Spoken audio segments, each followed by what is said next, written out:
Leave it to people wandering on Google Earth to stumble upon the world's newest and weirdest places ever. Like this mysterious pyramid discovered in Antarctica. Soon enough, the internet blew up with all sorts of theories regarding this unusual shape. Could it be a sign from a different life form? Is this pyramid indeed natural, or is it man-made? For starters, it's not the first time we've discovered a pyramid in the Antarctic. The first one was observed by the British Antarctic expedition in the 1910s and kept secret for a long time. Its discovery being kept hidden only added to the mystery. A second such structure was discovered in 2016, which further increased the interest in the matter. The mystery was soon enough deciphered by scientists. These formations are just mountains.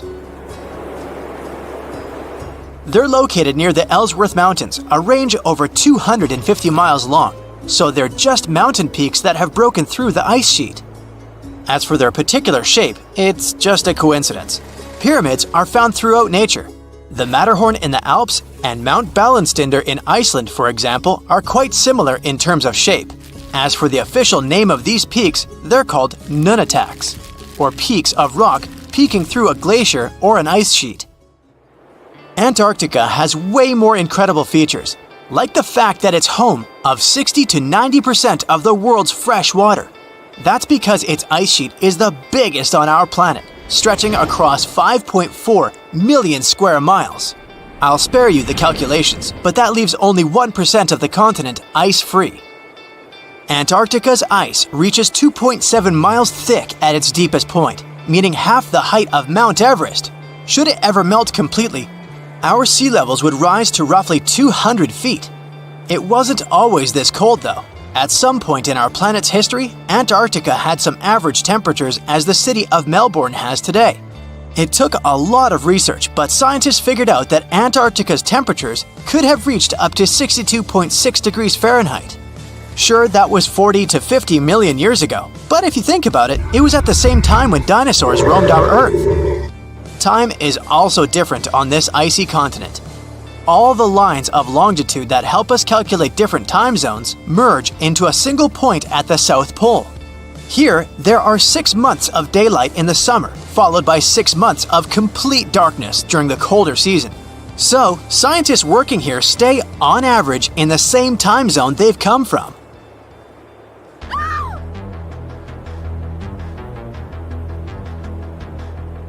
The Blood Falls aren't a chapter of a thriller movie. They are merely a series of waterfalls located in one of the driest regions of Antarctica. They emerge from an underground lake filled with a special type of bacteria. These little organisms use sulfates as fuel instead of sugars, which makes them very intriguing for scientists. The water contained in this lake is so full of iron that it basically just rusts when it meets air. So, the reddish color of the waterfall also gives it its trademark name. The megalodon was the largest predator ever known in our planet's history. In terms of its location, the megalodon lived practically in all waters on our globe, except near the poles. The reason why there are no megalodon teeth found in Antarctica is probably because the gigantic creature was adapted to only warm tropical and subtropical waters. If you plan to visit Antarctica by boat someday, just know you might not get there on a non-metallic boat. The hull of your transportation device must be made of either steel or aluminum to withstand the harsh weather conditions here. Antarctica isn't home to a lot of bugs. In fact, there is only one true species of insect that calls this place home. It's a wingless midge called Belgica antarctica. This fly is so tiny that it only reaches 0.08 to 0.23 inches long, but it's still the Antarctic's largest terrestrial animal. A lot of Antarctic fish also come with an antifreeze substance in their blood. They don't necessarily need it for protection against the cold temperature, but mostly against touching ice. These antifreezes are made up of large glycoprotein molecules. They surround any small ice crystals that may form, making sure they don't spread through the animal's tissues, which could cause a lot of damage. They also create a sort of small pillow blocking the sharp ice crystals, so they're less likely to cause any pain. It also doesn't rain a lot here on this icy continent, but one amazing meteorological quirk of Antarctica is that it's full of diamond dust. This dust is basically small ice crystals that pop out of humid air close to the Earth's surface. Think of it like an icy fog. As they flow through the air and get touched by sunlight, they begin to sparkle, making visitors here feel like they're surrounded by diamonds. It's probably the last place you'd want to go into labor, but in 1978, the first person was born here ever. Emil Marco Palma was its name, and ever since, 10 other people have been born here in Antarctica. There's a lake on this icy continent that is so full of salt, it makes it impossible for it to freeze over, even if temperatures can go as low as 5 degrees Fahrenheit. That's because pure water freezes at 32 degrees Fahrenheit. Water that has salt in it, or any other substance for that matter, will freeze, but at a way lower temperature. That lower temperature is adjustable depending on the substance itself and the amount that has been placed into the water. Antarctica was the last official continent to be discovered. It remained completely unseen until the 1820s. But it took another 20 years to confirm it was actually a continent and not just a group of icy islands. Just because it's really cold here doesn't mean you can't go on a date here. One December night, an American scientist that was posted in Antarctica logged into a dating app simply out of curiosity. He was certain no other profiles would show up, but to his surprise, he found someone soon enough. Another researcher who was stationed just 45 minutes away, by helicopter of course. They eventually got together and went on the first date in Antarctica ever recorded. Apart from ice, this continent has something else way more abundantly than any other piece of land on Earth: meteorites. If we look at the research done by scientists, meteorites have equal chances of reaching any place on our planet. However, once they go through our atmosphere, the situation is a bit more complex. That's because different climates on our planet, like the humid ones found near the jungle, have a lot of moisture and oxygen, which will corrode most meteorites. The climate in Antarctica is really dry, so the possibility of meteorites corroding is little to none. More so, it's way easier to spot these rocks on the icy white surface of this area than in any other place on Earth. If you're not scared of the cold, you'll surely freak out when you hear about the winds here. That's because Antarctica is for the most part the windiest place on Earth. Wind speeds have been reported here to reach even 200 miles per hour. So, there's a mysterious doorway in the middle of Antarctica. Some people think it's Bigfoot's vacation home, or a shuttlecraft from Star Trek, or maybe a door to Agartha, a mythical kingdom some people believe is located in the center of the Earth. Well, the scientists debunked all these poetic theories and explained that what looks like a mysterious doorway is located in an area of fast sea ice. It's offshore of the coast and is full of little islands with shallow water around them. When ice flows around hard rocks hidden underneath, it can create patterns that look odd but are totally normal.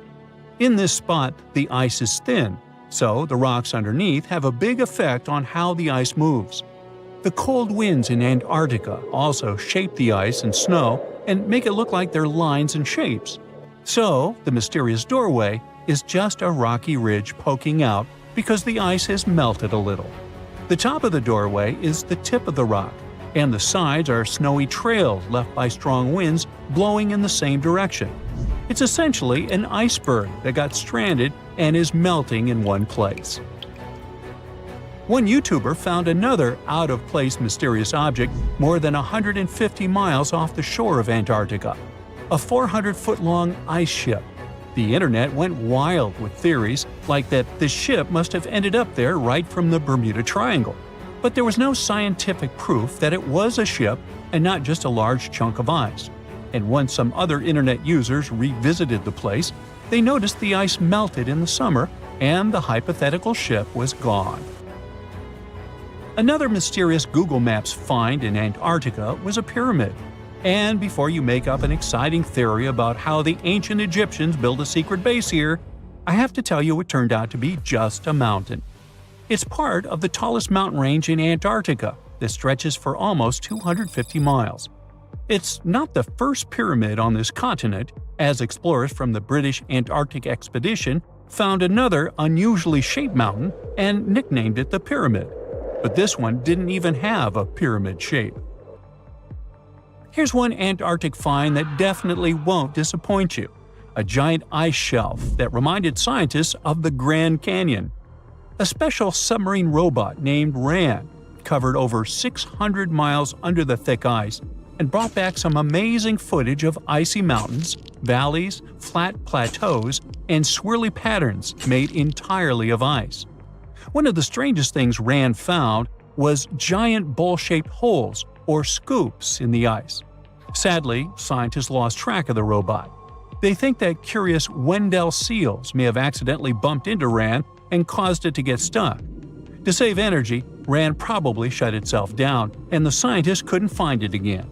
But the team is hoping to build a new robot and continue exploring this icy canyon to see how the patterns under the ice might change over the years. Another huge Antarctic canyon was found thanks to bad weather. A team of sound experts had to pause their work at the Casey Research Station in a storm. Instead of waiting around, they decided to use the unexpected free time to map the seafloor near Adams Glacier. And that's how they found a canyon that is almost 7,000 feet deep, almost 30,000 feet wide, and stretches over 28 miles away from the glacier. During the mapping, they discovered just part of the canyon before they had to go back to the research station. But when bad weather came in again, the ship went back and mapped more of the canyon. They were working in waves up to 13 feet high and super powerful winds, but they managed to get about 15 hours of data to complete their map. On the way back to Australia, they stopped one last time, and now they've got a full picture of the canyon. Studying it is helping scientists learn more about the history of glaciers and the interaction between the Antarctic ice sheet and the ocean. Now, there's a frozen lake in Antarctica called Lake Enigma. For a long time, people thought the lake was completely frozen solid. But during one expedition, researchers found that under the thick ice, there was a layer of liquid water about 40 feet deep. To learn more, they drilled through the ice and sent down a camera to explore what was hiding in the lake's depths. The lake's water, which they think comes from the nearby Amorphous Glacier through a secret underground pathway, was filled with strange microbial life. These tiny microbes lived in mats that covered the lake bed. Some of the mats were thin and spiky, and others looked like crumpled carpets, or even small tree-like shapes that grew up to 16 inches. Many of the microbes could make their own food through photosynthesis, just like plants do, and it gave the lake a high amount of oxygen. One of the coolest discoveries was a type of microbe which usually lives in low-oxygen places. Lake Enigma might be similar to environments on icy moons like Europa or Enceladus, so it could mean that these moons also have hidden water under their ice and possibly microbial life too. One more mind-boggling discovery from Antarctica is tiny pieces of amber in mudstone, found here for the very first time. It took scientists years of studying incredibly well-preserved fossilized roots, pollen, and spores that they found back in 2017. Amber proves that resin-producing trees once grew in Antarctica, part of a lush rainforest that existed near the South Pole during the mid-Cretaceous period. Back then, disclaimer, I wasn't around then, the trees would have had to survive through months of darkness during the long Antarctic winters. Scientists believe they adapted by going dormant for a long time. The amber pieces the scientists found are tiny, but they are beautiful shades of yellow and orange with bumpy surfaces that show how the resin flowed out of the trees. This resin likely leaked out to protect the trees from insects. It was preserved because water quickly covered it and kept it safe from sunlight and air. A scientist was browsing through satellite images for brown trails of penguin waste and found 4 new colonies of emperor penguins at the base of the globe. These new colonies likely have been around for years, though 3 of them are rather small, with fewer than 1,000 breeding penguins each. One of the new colonies was found close to a place called the Lazarev Ice Shelf, where there used to be a larger penguin colony. They thought this colony went extinct in 2019, but it seems the penguins have just moved a bit because of changing sea ice conditions. So studying them can help us learn more about how emperor penguins adapt to changes in the environment. Now, there used to be a giant river system in Antarctica 40 million years ago. Researchers found proof of it after studying soft sediments and hard rocks from the frozen seabed. They looked at tiny bits of radioactive elements, like uranium and lead, and learned that the deeper dirt came from the time of dinosaurs. The dirt closer to the surface was younger and had an interesting pattern, like the kind you see in river deltas today, such as in the Mississippi River or Rio Grande. Scientists found tiny signs of life in the sand.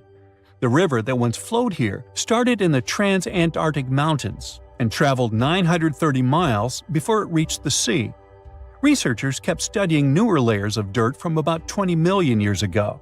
They hope this will help them predict what the Earth's weather patterns might be like in the future. The South Pole is more than penguins and endless snow. There's a hidden ghost world within it. Look, it's right here on the globe. Don't confuse Antarctica with the Arctic, which is at the top of our maps. Much smaller in size, and, let's face it, way less mysterious. The ice sheet covering Antarctica is about 1 to 3 miles thick, which is up to 16 Eiffel Towers stacked on each other.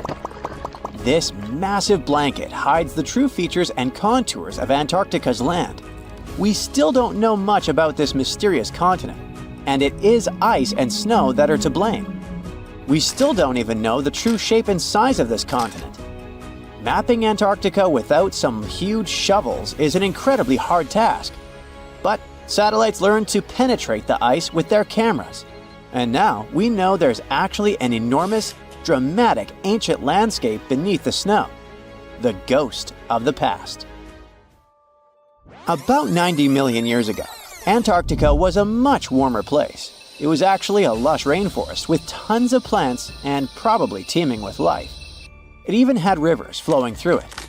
Then the ice came. This happened about 34 million years ago, during the transition from the Eocene to the Oligocene, when our planet cooled significantly. It was the beginning of one of our several ice ages. The land remained, but now was hidden under ice and snow that got thicker and thicker. To a regular eye, Antarctica turned into a white desert, vast, flat, and featureless. Time went on. This massive ice sheet moved around, smoothing and shifting the ground beneath it. Over the millions of years, it changed what the land looked like. Now, if we looked under the ice, it wouldn't hold any signs of the original South Pole, except for one place. In areas where the ice is especially thick and doesn't move much, like in East Antarctica, it has actually worked the other way around. It became like a super thick blanket that protects the land. Normally, things like wind or rain slowly wear away the ground over time, changing its shape. But since we have this protective ice blanket, it prevents these natural processes from reaching the stuff underneath. So, the ground stayed almost the same for millions of years, like it's been frozen in time. This special area near the Aurora and Schmidt subglacial basins has become the ghost of Antarctica's landscape. This place was barely touched even since it was first covered in snow 34 million years ago. This is a historical footprint, a place that can tell us what Antarctica's ground looked like before it became a freezing nightmare. As scientists peered under East Antarctica, they saw an amazing ghost. The traces of the rivers that were flowing there millions of years ago, various valleys, and some weird little islands, as well as 3 big chunks of land shaped like the letter U. Hey, what's that all about? You see, the continents on our planet are moving constantly, sliding along the red-hot lava mantle like cereal on milk. Over history, they came together and broke apart several times. Hundreds of millions of years ago, several continents were a part of one enormous Gondwana. Antarctica was one of them. It used to be one huge landmass. But when Gondwana broke apart, the poor continent got stretched by tectonic forces. Parts of land were pulled away from each other. Whoosh! And they got torn apart. And that's how we got these big chunks or blocks of land under thick layers of ice.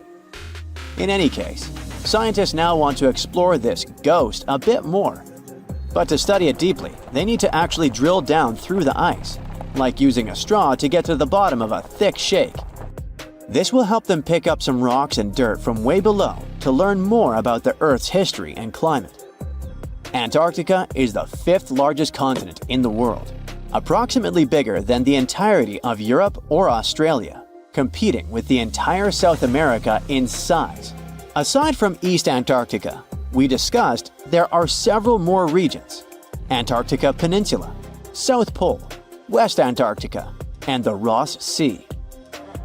The continent is basically a frozen sandbox, and all its hidden, mysterious landscape is actually less explored than Mars's terrain. We only know for sure that without ice, it wouldn't just be flat and empty, but an entire world full of big mountains, huge canyons, and even fiery volcanoes. Some of these volcanoes are so huge that they peak above the layers of snow. In West Antarctica alone, there are at least 138 volcanoes, though only about 8 or 9 are active today. One of the craziest ones is Mount Erebus, the southernmost volcano and the tallest one on the continent, about 12,500 feet high. And deep beneath the ice sheet, this guy hosts incredible, beautiful subvolcanic caves. The temperatures there are warm enough for t-shirts. The Antarctic Peninsula, or Lesser Antarctica, looks like a bunch of mountainous islands deeply underground. It has newer volcanic rocks that are part of the Pacific Ring of Fire, which is like a giant circle of volcanoes and earthquake zones around the Pacific Ocean. The Greater Antarctica is a huge part, almost as big as Australia. It consists of East Antarctica and the South Pole. Beneath the ice, it's a place of rocks that have been around for a very, very long time, including the special zone we mentioned. You probably know that Antarctica is nearly devoid of humans. No wonder, with a mean temperature of about -46 degrees Fahrenheit. But even though this place is horrifyingly cold and deserted, life still clings on. You guessed it, in the underworld. In 2017, scientists found DNA traces of algae, moss, and even possibly unknown small animals in the deep caves. That means that even in such crazy conditions, there are still unique ecosystems thriving in little isolated warm pockets beneath the snow. There was another incredible find beneath Antarctica's Ross Ice Shelf, a lively ecosystem vibing within an underground river. Scientists have long suspected that Antarctica's underworld should have some freshwater lakes and rivers. One day, a satellite spotted a groove there. They decided to explore it and used a hot water drill to melt their way through the ice. As they reached the underworld, they dropped a camera into one of those hidden fresh rivers. And at first, they thought they'd find just some rocks or something. But instead, they stumbled upon hundreds of amphipods, tiny shrimp-like creatures. Little ones instantly swarmed around the lens. Shrimps blocked the camera and scientists couldn't check out what they wanted to. Pretty funny, but at least that means that there really is an important ecosystem deep within Antarctica. Now, they're gonna explore it. And all this is just the beginning of the mysterious underworld. Antarctica's snow also hides the deepest canyon on Earth under the Denman Glacier.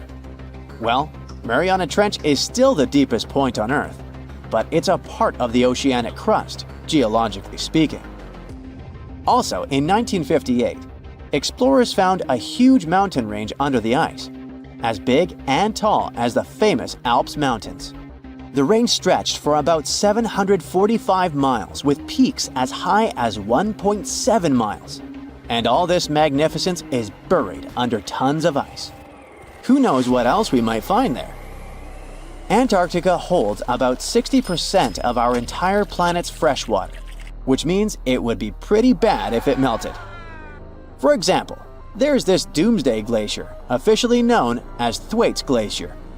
It's a huge ice formation, about the size of Florida, and it's melting right now.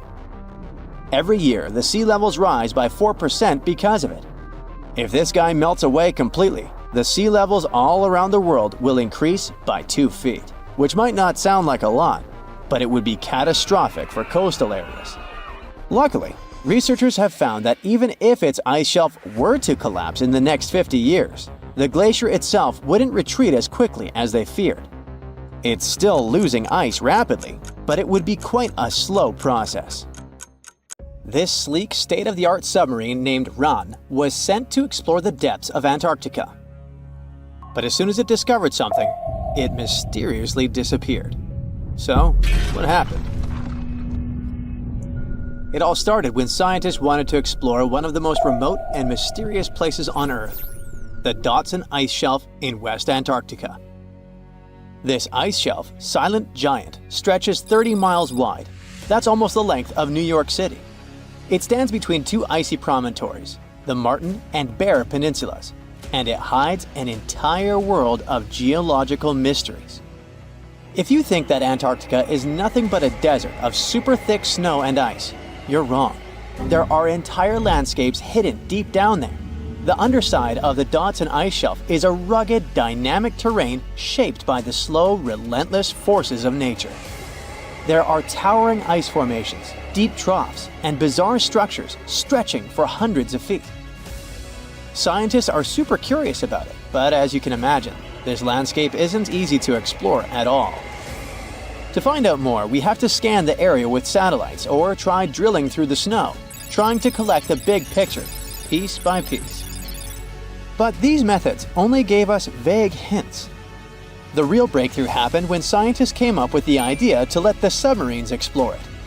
Autonomous submersibles could swoop deep into the icy waters beneath the Dodson Ice Shelf and tell us what's up down there.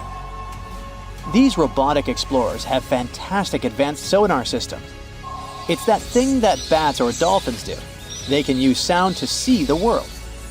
Basically, they send out sound waves underwater, and when those waves hit something like the ice shelf above or the seafloor below, they bounce back to the system. Animals feel how long it took for the sound waves to return and how they changed. And this helped them understand what's located where. For example, clicks that dolphins send out tell them where the fish are. We copied this crazy evolutionary trick and adapted it to our underwater exploration. Only our version is much cooler, with a higher level of precision, so we created detailed maps of the environment. The Rand submarine was one of those robotic explorers. It was named after the Norse deity of the sea. Ran had been meticulously programmed to navigate a treacherous landscape of Antarctica. But even with all this training, its journey led to an unexpected and eerie end. In 2019, Ran was sent to explore the depths beneath the Dodson Ice Shelf. It was a hero, the first one to go on a mission like this. The team said it was like seeing the other side of the moon. For 27 straight days, it worked tirelessly. It traveled over 620 miles beneath the thick ice. That's like a journey from Paris to Berlin. Ran went further and deeper than anyone could have imagined. At one point, it reached over 10 miles into the glacier's belly, and what it discovered down there was astonishing. Scientists thought there would be some smooth, uniform ice surfaces, but Ran revealed an underside marked by huge cracks, ridges. There were formations that looked like sand dunes, frozen in time. And finally, it found some mysterious swirling and teardrop-shaped patterns. They all looked more like art than geology. This actually tells the story of ice shelves and the ocean around it. Warm water sneaks in under the ice and melts it from below.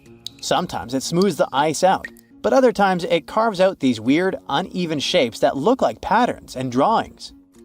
And some of these shapes are huge, over 1,300 feet long. That's about 3.5 football fields. The reason why they look like swirling doodles is because the Earth spins. It makes the water turn in special ways, bending the shapes and drawing these spirals. It's called the Coriolis effect. Imagine you were on a merry-go-round and tried to throw something like a ball. It would go in a curve, not a straight line. Same thing happens with the water on Earth. Later, scientists found similar patterns in other Antarctic ice shelves, though they weren't as epic as the ones under Dodson. But Ran also discovered something horrifying. Turns out that these warm waters, aside from being great artists, are also a huge danger. The Dotson ice shelf isn't just hanging out serenely on the sea. It's part of a very delicate system and acts as a protective barrier that holds back huge glaciers in West Antarctica. The ice shelf is floating on the ocean, but it's still connected to the land. As warm water sneaks underneath it and the ice melts, the Dotson can't hold on to the land as tightly anymore. The protective barrier starts to weaken, and this lets the glaciers behind it move faster into the ocean. When those glaciers flow into the sea, they add more water, which could cause sea levels to rise, eventually changing our coastlines. Rand stumbled upon huge pockets where the ice was melting at alarming rates, all due to powerful underwater currents. It was like seeing a ticking clock on the glacier. The stakes were high, but luckily the submarine was ready. This time, it managed to return. And then, it worked for 5 more years, helping scientists with tons of useful data. The missions were daunting. There could be periods where Rand slipped into the pitch-black cavity beneath the glaciers, spending 24 hours without communication. But it was mapping every peak and every valley. It gained experience from over 40 missions below ice. Then, in early 2024, Rand went on a mission to the Thwaites Glacier. The mission was bold from the start. This place is also ominously referred to as the Doomsday Glacier. It's called that because it's slowly melting and has the potential to raise sea levels worldwide if it collapses, causing catastrophes everywhere. That's why Rand was dispatched to explore its underbelly, a place that had never been mapped so intricately before. The idea was to uncover the glacier's secrets, study how rapidly it was melting and why. This was Rand's second time exploring Thwaites. During the previous visit, it became the first sub to ever map the glacier's underside. Rand was exploring the depths from 650 feet to 1,650 feet. It sent a lot of data about how the Doomsday Glacier was slowly melting due to warm ocean currents. But while venturing into these icy depths, something went wrong. Out of nowhere, Rand vanished, without warning, without a trace. One moment it was sending back crucial data, and the next it had slipped into the abyss. No distress signals, no final transmission, and it didn't return to the point it was supposed to. People sent extensive searches, helicopters soared overhead, drones buzzed through the frozen skies, but no sign of the submersible emerged from the glacier's grasp. After a while, Rand's batteries would certainly run away, so at this point, it had definitely been swallowed by the abyss beneath 1,500 feet of ice. That was a huge and sad loss for the scientific team. The scientists at the University of Gothenburg are now looking to replace Rand and continue their important research under Thwaites. To this day, scientists have no idea what happened to it. Some say it may have been trapped in the ice. Others believe it was pulled away by an unseen current. It also might have collided with something unexpected. Whatever the truth is, its disappearance has left scientists stunned, and it looks like the ice shelf will hold on to its secrets a little longer. At least we gained a treasure trove of knowledge from Rand's journey. Scientists keep exploring Antarctica, looking for history that hides under the snow. For example, they discovered that around 90 million years ago, a lush temperate rainforest thrived near the South Pole. They revealed an ancient world far warmer than they ever imagined. Deep in Antarctica, they unearthed fossilized roots, pollen, and spores preserved in the soil. All this shows that there was a swampy rainforest that flourished despite months of polar darkness. All these discoveries changed our understanding of Earth's climate, both in the past and the future. Do you know that NASA explores not only stars, planets, galaxies, or black holes? Hard to believe, but yes. The agency also works on discoveries here on our home planet Earth. So what has NASA recently discovered? Is there life under the ice? While they were analyzing data recently, they discovered something unbelievable hiding under Antarctica's ice. And this discovery not only changes everything we know about the whole water system of the Earth, but it may also help with research about life in space.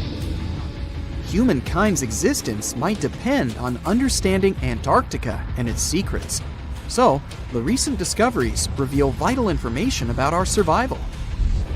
But before we continue, let's see how much you know about this place, where it's only ice as far as your eyes can see. Antarctica is one of the world's 7 continents in the southern hemisphere. It's the 5th largest continent in terms of total area, and that means it's almost twice the size of Australia. Want to see real meteorites? Go to Antarctica. Due to its dry climate, Antarctica is one of the best places to observe space. But what's even greater is that you can find meteorites on the white surface of the continent. Scientists have already plucked about 45,000 meteorites from the ice, and they think they can see another 300,000. Since there aren't many terrestrial rocks there, it's easy for them to spot them, thanks to their dark color. Antarctica's dry desert environment also helps preserve them, even the ones that fell to Earth more than 1 million years ago. And can you imagine any volcanic activity in Antarctica? It's hard. But this place is where fire meets the ice. West Antarctica is where most volcanic activity occurs. Scientists recently found that 138 volcanoes exist in West Antarctica alone. Wow! You would think that Antarctica is always cold, but no. Its coastal regions can get as warm as 50 degrees Fahrenheit. But have you ever wondered what Antarctica would look like if there were no ice? It may seem unimaginable now, but it was not always covered by ice. That was 34 million years ago, though, so nobody could tell how the continent's surface would be without the ice. But NASA changed that. They generated computer simulations and created the most accurate map of it as of today. What they saw was incredible. The continent was not flat at all like it seemed. It's pretty bumpy with valleys, rolling plains, and high mountains. But this was nothing next to what they had discovered under Antarctica's ice. So, what is it? Drum roll, please. NASA found 2 new subglacial lakes. And what's even cooler about it is that they spotted these lakes from space. How is that? If your answer is high-tech satellites, then you're right. In 2003, NASA launched a satellite called IceSat. It measured ice sheet mass balance and cloud and aerosol heights. The satellite also helped create the ice-free map of Antarctica. In 2010, the European Space Agency launched the second satellite, CryoSat-2. It was for tracking the changes in the thickness of the ice.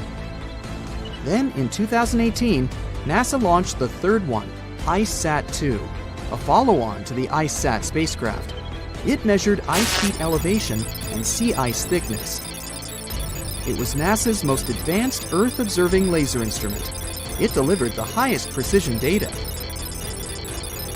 And when that was combined with the data from the other satellites, it was possible to spot these 2 new lakes near a pair of larger ones. But how is it possible that these lakes exist in the first place? The average thickness of most Antarctica ice is approximately 1.2 miles. However, it can get over 1.8 miles thick in some places, especially during the winter. So, you might think that there's nothing under there, but science says otherwise. It's not quite possible to see it with your bare eyes, but the continent's ice is slowly but constantly flowing in different directions under the force of its weight. But scientists could not figure out how water moved for many years. That started to change in 2007, when data gathered from the IceSat provided insight into what hides beneath the surface. They first discovered an entire network of meltwater lakes connected under Antarctica's fast-flowing ice streams, and there were hundreds of them. Scripps Institution of Oceanography glaciologist Helen Amanda Fricker figured that the elevation changes measured by IceSat happened because of the dynamics of these lakes. They did not hold meltwater statically. Instead, they were filling and draining continuously over time through a system of waterways. And as they did that, the ice above rose and fell. But where do they drain? The ocean, of course, and it drains a lot. A recent study, co-authored by Fricker, found that the drainage of one lake flushed as much as 198 billion gallons into the ocean in only 3 days. Countless mysteries about how nature works are still waiting to be solved. But finding the 2 new lakes will give scientists a better picture of how fast the Antarctic ice sheet will change as the climate gets warmer, and how this will affect global ocean currents and sea level rise. The filling and draining cycle of the lakes also cause the ice sheet to suffer cracks and crevices. So, the information they find from these new lakes will also give them a better understanding of the damage on the surface of the ice. They will also be able to assess how this filling and draining system influences the speed at which ice slips into the oceans and seas. And that means they can evaluate how the added fresh water may alter marine ecosystems. This discovery may also suggest whether life is under the ice. Wow! Scientists drilled through about 3,504 feet of ice and found that water samples taken from one of the lakes contained approximately 10,000 bacterial cells per milliliter.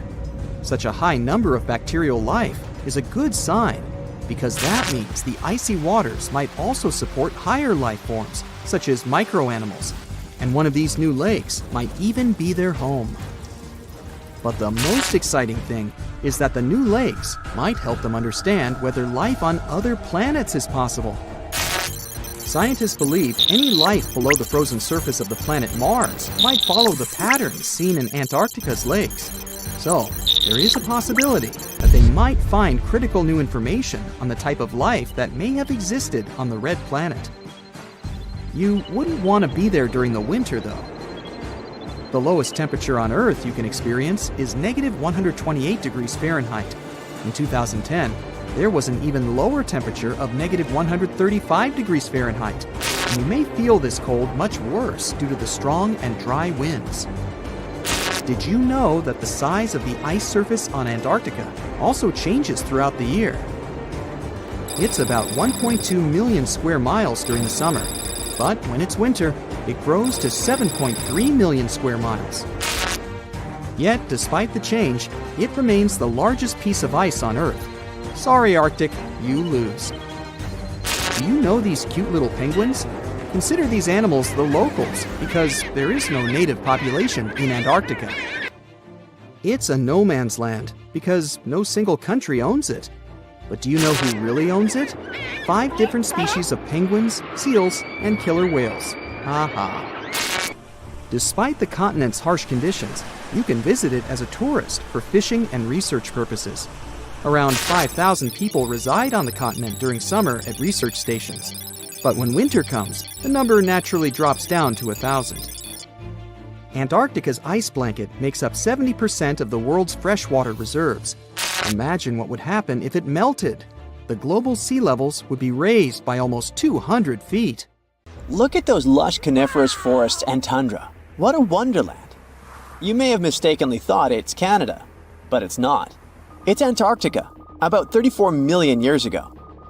So what makes Antarctica this frigid today? It turns out a mix of dropping carbon dioxide levels and some tectonic shuffle played a huge role in transforming this ice-free paradise into the frozen continent we know now. About 50 million years ago, CO2 concentrations were sky high, strutting around at around 1,000 to 2,000 parts per million. But as those levels tumbled down, global temps started to drop, paving the way for the mighty ice sheets that later took over Antarctica. While the CO2 dive was happening, tectonic activity was also working its magic. The big split between South America and Antarctica opened up the Drake Passage, which created the Antarctic Circumpolar Current. This powerful current acted like a bouncer, keeping warm air and ocean currents from crashing the Antarctic party, and helping keep things rather frosty. If you mix up Australia and Antarctica, you're not that wrong. These two continents used to be one. If you mix up Austria and Australia, it's much worse. By the way, don't fall for the internet myths and memes. There's no help desk in Austria specifically for people who intended to fly to Australia. Now, look at this magnificent Australian pink beach. It's precious, and not in a figurative sense. Those mysterious pinkish sands are actually garnet, and it's widely used in jewelry. Geologists studied those sands and came to the conclusion that the garnet contained there is older than local mountains. That doesn't make sense, right? In fact, it does. You see, Australia didn't used to be this very detached continent as it is now. Many millions of years ago, Australia and Antarctica were part of the supercontinent Gondwana, and glacial erosion released the garnet, which eventually made its way to the beach. These sands formed when South Australia was flat and chill, long before the mountains appeared. Most garnet gets washed away, but this batch has a rich history, tracing back to glacial rocks in the Transantarctic Mountains. So this pink sand comes from an ancient mountain range hidden under Antarctic ice. Not only does Antarctica ice hide gems like garnet, if you look harder, you might find entire buildings. Sounds insane, but this is exactly what a British explorer did. His name is Chris Brown, and he uncovered an entire building beneath the ice. He was traveling to the pole of inaccessibility, and it all started with a bummer. Chris and his son had their plane broken. Suddenly, they spotted a lone bust peeking out of the snow. This place was an old meteorological station. Despite freezing conditions, Chris and his son Micah had a blast exploring. Chris is on a mission to conquer all 7 earthbound poles of inaccessibility and has tackled 5 so far. I guess you already know that Antarctica is the largest desert on Earth, much larger than the Sahara or the Gobi. Still, despite being the driest continent on Earth, it boasts a seriously weird waterfall. Nestled in the mesmerizing McMurdo Dry Valleys, it's 5 stories tall and looks like it's gushing blood. It's even called Blood Falls. It may look outlandish and even frightening, but its nature can be easily explained. The water that creates this crimson cascade was once a salty lake, but over time, it became sealed off from the outside world when glaciers formed on top of it. Now, this ancient water hanging out 1,300 feet below the surface has cranked up its salt levels to 3 times saltier than the ocean. This salt water is also loaded with iron and gets 0 oxygen or sunlight. When the iron-rich water trickles through a crack in the glacier and meets the air, it rusts up, turning dark red. You may have mistakenly heard that no bug species belongs to Antarctica, but it's not exactly true, because there's this tiny Antarctic midge living there. Plus, there are some spiders too. Those aren't your average spiders hanging out in the darkest corners of your apartment. Those are critters lurking in the chilly darkness of the Antarctic ocean floor. These little marine creepers are actually arthropods and can stretch around 20 inches across. As if that wasn't bizarre enough, they also breathe through little holes in their legs. Quick question. What's the color that you associate most with Antarctica? I'm sure it's white. That's my association too. However, Antarctica may look like a slice of watermelon. That colorful snow comes courtesy of a tough little algae called Chlamydomonas nivalis. When things start to warm up during the Antarctic summer, these little guys release their vibrant red and green spores, painting the snow in wild and funky colors. But it's best to steer clear because that snow is not just a pretty sight. It's also toxic and definitely not edible. Searching for fossils is always a blast, but when you're in one of the most remote spots on the planet, it gets even more exciting. A diverse team of scientists recently hit the mother lode, pulling in over a ton of fossils from ancient marine life, dinosaurs, and birds from the late Cretaceous period, about 71 million years ago. Their adventure kicked off with a flight to South America, followed by a 5-day trek through the infamous Drake Passage.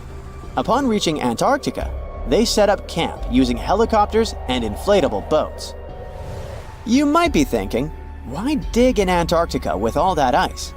Well, it turns out there are places where rocks pop up, depending on the season. The team went to James Ross Island, located in the Antarctic Peninsula, and they went there during February and March. And that's one of the few parts of Antarctica where in summer, rocks are exposed, and those rocks can come from the age of dinosaurs. the expedition was a success, as they discovered over a ton of remarkable finds. Next up, the fossils will head to Chile before making their way to Pittsburgh's Carnegie Museum of Natural History. Among their discoveries, they found relics dating back about 71 million years, alongside some around 67 million years old, including plenty of snails, clams, and various marine creatures. Yikes! Look at this creepy sea worm. It could live in LA and be a star in a horror movie, but it chooses to call the chilly waters of the Southern Ocean near Antarctica its home.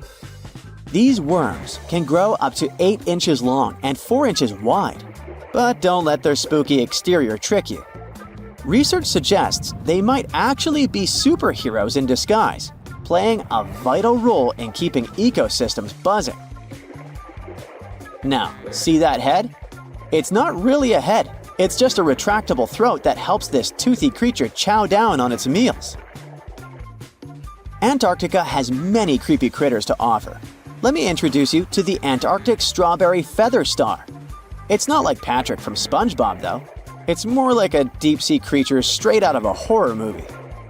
Picture this: 20 wiggly arms, some stretching up to 8 inches, all decked out with these bizarre little bumps.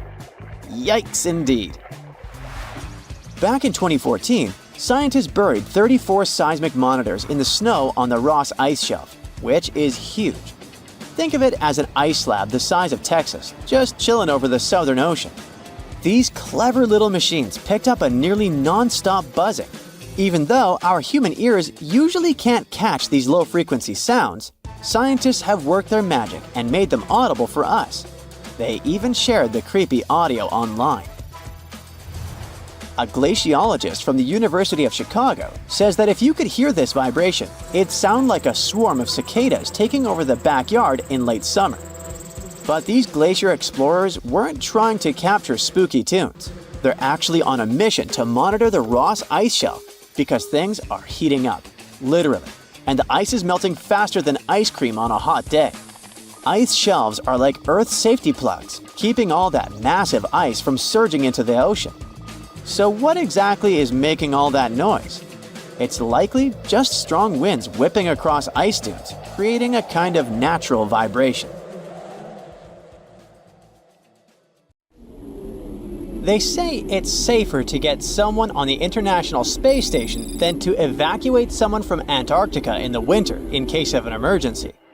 So if you're wondering what it's like to be an astronaut but aren't ready to leave the Earth, consider the career of an Antarctica explorer. The desert conditions around the South Pole are much like those on Mars. The lowest temperature ever recorded here was almost minus 129 degrees Fahrenheit. You can find more meteorites here than anywhere else on Earth. Plus, there isn't any sunlight here for 6 months every year, just like in space all the time.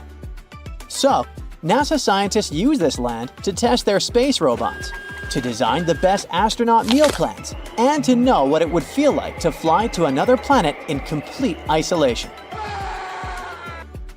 The first people came here to stay on purpose for the whole winter in 1899. All 10 of them lived in a small cabin made of pine wood that was only about the size of 2 bedrooms. The windows were boarded up, and the roof was covered in sealskins.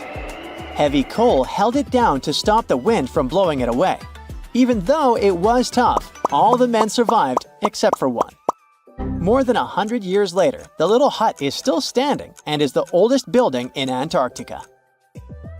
Today, Antarctica has over 40 research stations that are open all year, and about 60 more that are used only during the warmer months.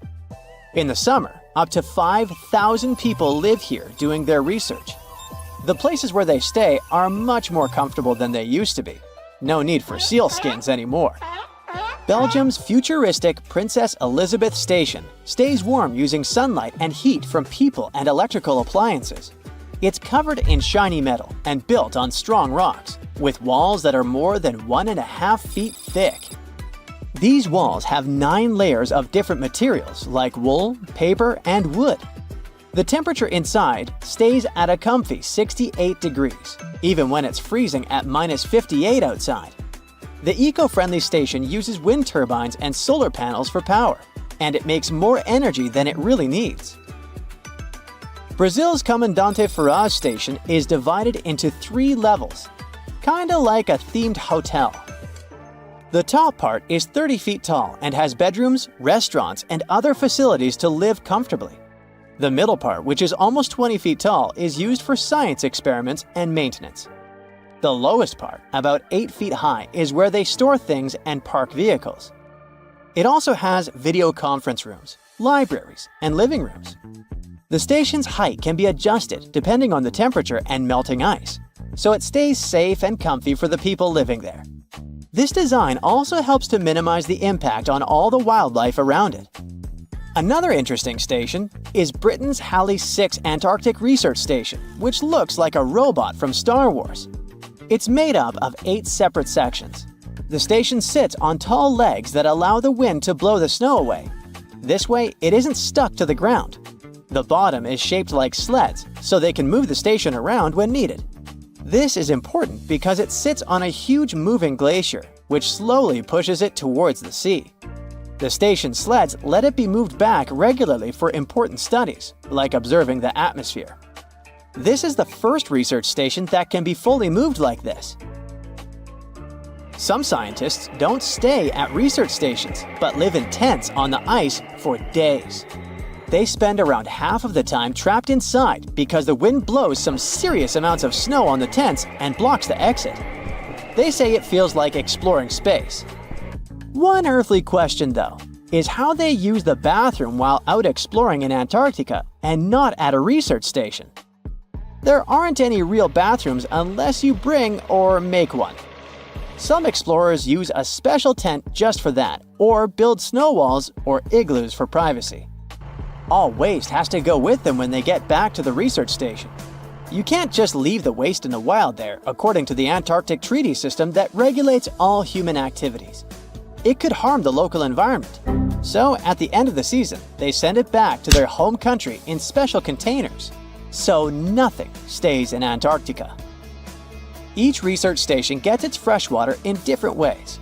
In the past, people had to shovel snow and ice into big tanks and then heat it up to melt it into water. Now they mostly pump water from a lake that forms when ice melts and store it in a heated building. On average, one station needs about between 2,500 and 4,000 gallons of water every day. To save water, people can only take 3-minute showers. When water is running low, they might only be allowed to shower every second or third day. Building new constructions in Antarctica isn't exactly easy because of snow that can pile up as high as a 1-story building, super strong winds blowing at 85 miles per hour with even faster gusts, and temperatures dropping really low. The weather only allows transportation for about 12 weeks each summer, so some stations take years to finish. Storing everything once it arrives is tricky too, because there's not much space and the weather is extreme. Most materials stay in their shipping containers, and for things that need to stay warm, they bring special heated storage containers. So, architects have to get creative with designs and try to use less building material. India's Baradi Polar Base, for example, is made from 134 shipping containers. These containers were used to bring the materials to Antarctica, and then they became part of the building itself, covered with a special insulated shell to keep it warm. In the future, scientists might build Antarctic bases that don't need much material from outside at all. In 2009, David Garcia from a Danish company had a cool idea called the Iceberg Living Station. This would be a base with many rooms, big enough for 100 people, dug right out of the packed snow or icebergs that have broken off from the ice shelf. A group of scientists from different countries spent 26 weeks together in the Rothera Research Station. Among them were a couple of Americans, an Icelandic mechanic, a few Germans, some Scots, and a Welsh speaker. They rarely had a chance to contact their loved ones back home because it was too expensive to call on the satellite phone. With just each other for company and not many things to do for fun, they talked a lot, during work, breaks, and while playing pool. They discussed everything, mostly weather, like the wild weather and icebergs. They all used English for communication. Over time, their accents started to change. They didn't notice it at first, but they were part of an experiment where they recorded their voices regularly. They would say the same 29 basic words like food and coffee. When the recordings were sent to a team in Germany, they found that some of the words were pronounced differently. It was clear that a new accent was starting to form. They started to pronounce the OU sounds in words such as flow and disco differently. We normally pronounce it from the back of the throat, and in their case, it shifted to the front of the mouth. 6 months isn't such a long time when it comes to language changes, but such things happen when people are cut off from others. When they talk to each other a lot, they remember how the other person sounds and start copying it without even realizing it. This could help us understand why American and British English became so different. The people on the Mayflower were in similar circumstances. They were isolated when they traveled to North America. If you want to speak like an Antarctic winterer, here's some of their slang you can quickly learn. Fodplod means picking up rubbish. Fod stands for foreign object debris. If someone tells you it's a dingle day today, they mean the skies are clear blue. A smoko is a tea or coffee break. Gonk means sleep. And my absolute favorite is fox hat. It means the base cinema night.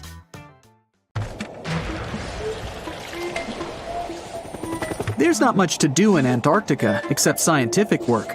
You could check out the wildlife, like some cute penguins and seals. And you'd get to see the occasional whale swimming around. Antarctica is one of the biggest lands out there that's only inhabited by scientists and researchers from all over the world. These scientists dug a hole through some pretty thick ice to study the ancient air and how the atmosphere cleans itself. They used a special drill and dug a clean cylindrical hole 450 feet below the surface. Some of this ice can be up to 800,000 years old and is a good indicator of what the climate was like in the past. It's like checking out tree rings to determine how old a certain tree is, except it's more complicated than that. After the effortless digging, they decided to drop some ice to the bottom of the hole to see what would happen next. They heard some really unusual sounds.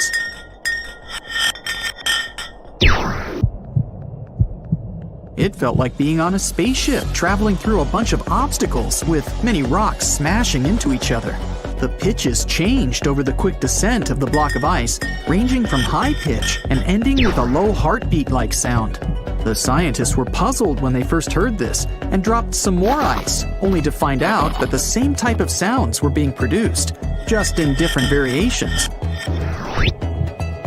They couldn't tell what was down there and, more importantly, why these kinds of sounds were produced. Antarctica boasts quite a few volcanoes, many of which are under super thick sheets of ice. Scientists discovered 91 volcanoes and claimed there could be more, potentially making it the most extensive volcanic region in the world. While they were doing regular scientific research, they came across many unmistakable large cone-shaped figures underground. Some were as deep as 2 miles in the ice. Some of the peaks were over 3,000 feet tall and dozens of miles across. But on the surface, it's as plain as a sheet of paper. They may have dropped that block of ice inside an actual volcano that they were standing on, but it's unlikely. Even though the underground volcano presence was discovered by accident, there's a small chance they were actually standing on one where they had their workstation set up. It's more likely that they worked in an area where studying ancient climates is easier and less dangerous than other places. They collect ice samples and study them in a lab. It's like discovering a prehistoric insect embedded in amber millions of years ago when dinosaurs used to roam the land. But instead of little bugs, scientists study ancient dust, air bubbles, sea salts, volcanic ash, and anything else that may have come from the environment. They can practically tell how the climate was during that time. These ice samples might show that Antarctica's western ice sheet melted when the Earth's climate warmed up. If it did, then it's likely to happen again.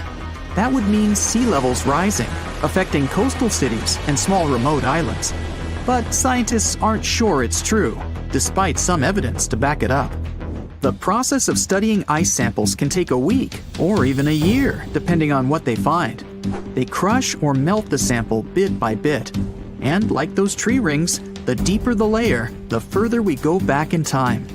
In order to study ancient bubbles trapped in ice, researchers have to crush the samples under a vacuum hood to keep the air out while extracting the air and putting it in vials.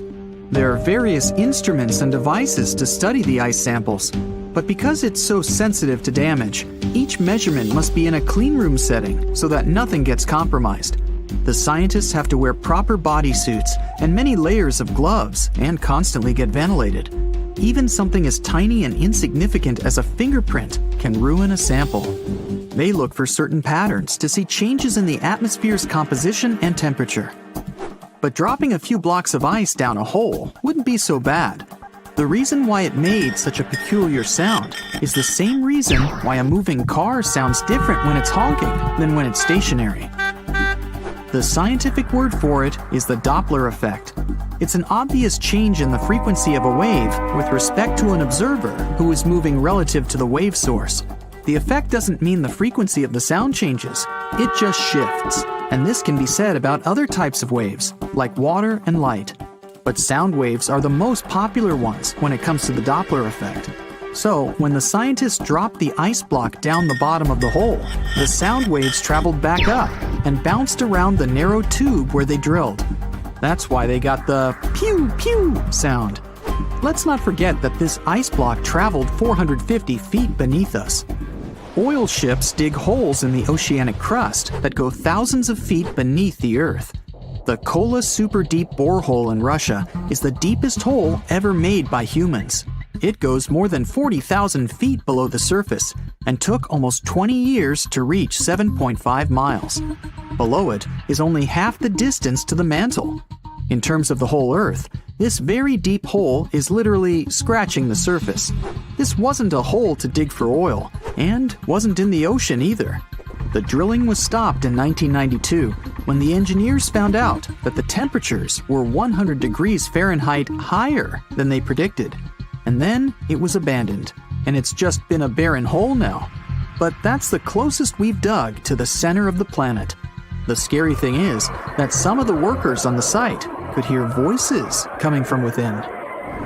All the way in Yemen, an ancient hole exists in Barhout, in the east of the country in the middle of the desert. It's actually closer to Oman than to the capital Sana'a. This hole has puzzled experts and locals. Unlike the holes in Russia and Antarctica, this wasn't man-made. Or was it? It's been around for many years, and the locals try to steer away from it. They don't even like talking about it, since they claim it brings bad luck to those around it, or to whoever utters its name. They claim it was created as a prison for spirits, but many rule that out. The hole is 98 feet wide and somewhere between 330 to 650 feet deep. You can also hear strange sounds coming from the inside. But according to some scientists, the well has little to no ventilation and barely has any oxygen down there. So it's unlikely that anyone or anything lives down there. The Challenger Deep in the Mariana Trench caught some low-pitched grumble sounds in March of 2016. Some of these grumbles were followed by screeches. They caught these sounds in a span of weeks, using a titanium-encased microphone so that the immense pressure of the lowest point on Earth wouldn't crush it. They had to lower it slowly as well, since it's 1,000 times the atmospheric pressure at sea level. For 23 whole days, the microphone recorded typical sounds of whales passing by and boats sailing across from above, and even rumbles of nearby earthquakes, but they still couldn't determine what caused those initial sounds. The researchers couldn't understand if the noise from the bottom of the Mariana Trench was caused by humans or was natural. They also wanted to know if these sounds affected marine life, like dolphins and whales that rely on echolocation. They still can't figure it out, but scientists estimate that the ocean is about 10 times noisier than it was 50 years ago. With technological developments in shipping, submarines, and underwater construction, the ocean will only get louder with time. Northern lights come with sounds, which nobody talks about. They're usually audible when the auroras are at their most powerful presence. Scientists were always puzzled as to what caused the faint popping and crackling, even though they were very far above us. They used some special microphones and found out that the sounds came just 230 feet above us, which is pretty low. They're caused by electrical charges gaining power in a specific region of the auroras. The electrical charges are disturbed by magnetic storms that fire up the northern lights. As a result, some tiny sparks are released into the atmosphere, causing the faint crackling and popping noise. The plane broke into 3 large pieces and crashed onto the hillside, scattering parts all over the snowy ground. The wings ripped off, and the main body of the aircraft split into 2 parts. Flames crackled from what was left of the airplane. 7 out of 9 crew members survived the crash. They were all part of the 1946 U.S. mission to map the Antarctic continent. There were 13 ships, 23 aircraft, and 4,700 people to do the job. They only had 2 months of summer down there before the weather got too bad. USS Pine Island took 3 seaplanes on their mission. One of the planes, called George 1, had a crew of 9 people. They went on their first 10-hour mission. Later, when it was time for the second flight, the weather got worse, with stormy seas and low visibility. But they decided to take the chance and fly anyway. It was supposed to be an epic adventure, and even the captain of Pine Island joined the expedition. The pilot, Ralph Frenchy LeBlanc, was very experienced and not worried about the weather. The plane was tied to some small boats, but the waves were so strong that the lines holding it were damaging the plane's metal body. Crew members had to attach 4 special rocket boosters, called jet-assisted takeoff bottles, to help the plane lift off. It managed to do so after a run of about 5 miles, but got straight into a blinding snowstorm. James Robbie Robbins was just 19 years old back then, but already had 1,500 hours of experience as a radar operator in that type of seaplane. He once successfully flew 9 hours through thick fog and clouds in Greenland, so he trusted his abilities. The radar showed a mountain range 20 miles ahead and icebergs spread out, and it was all correct. They had to stay low to take photos for mapping, and it was impossible in bad weather. So the pilot decided to turn the plane around to head back to the ship. Suddenly, the plane hit something. At the time, they didn't know what it was, but later they realized it was a snow-covered ridge that was hidden and couldn't be seen on radar. The loud bang shocked everyone on board. The pilot and co-pilot quickly pushed the plane's controls to try to lift it back into the sky.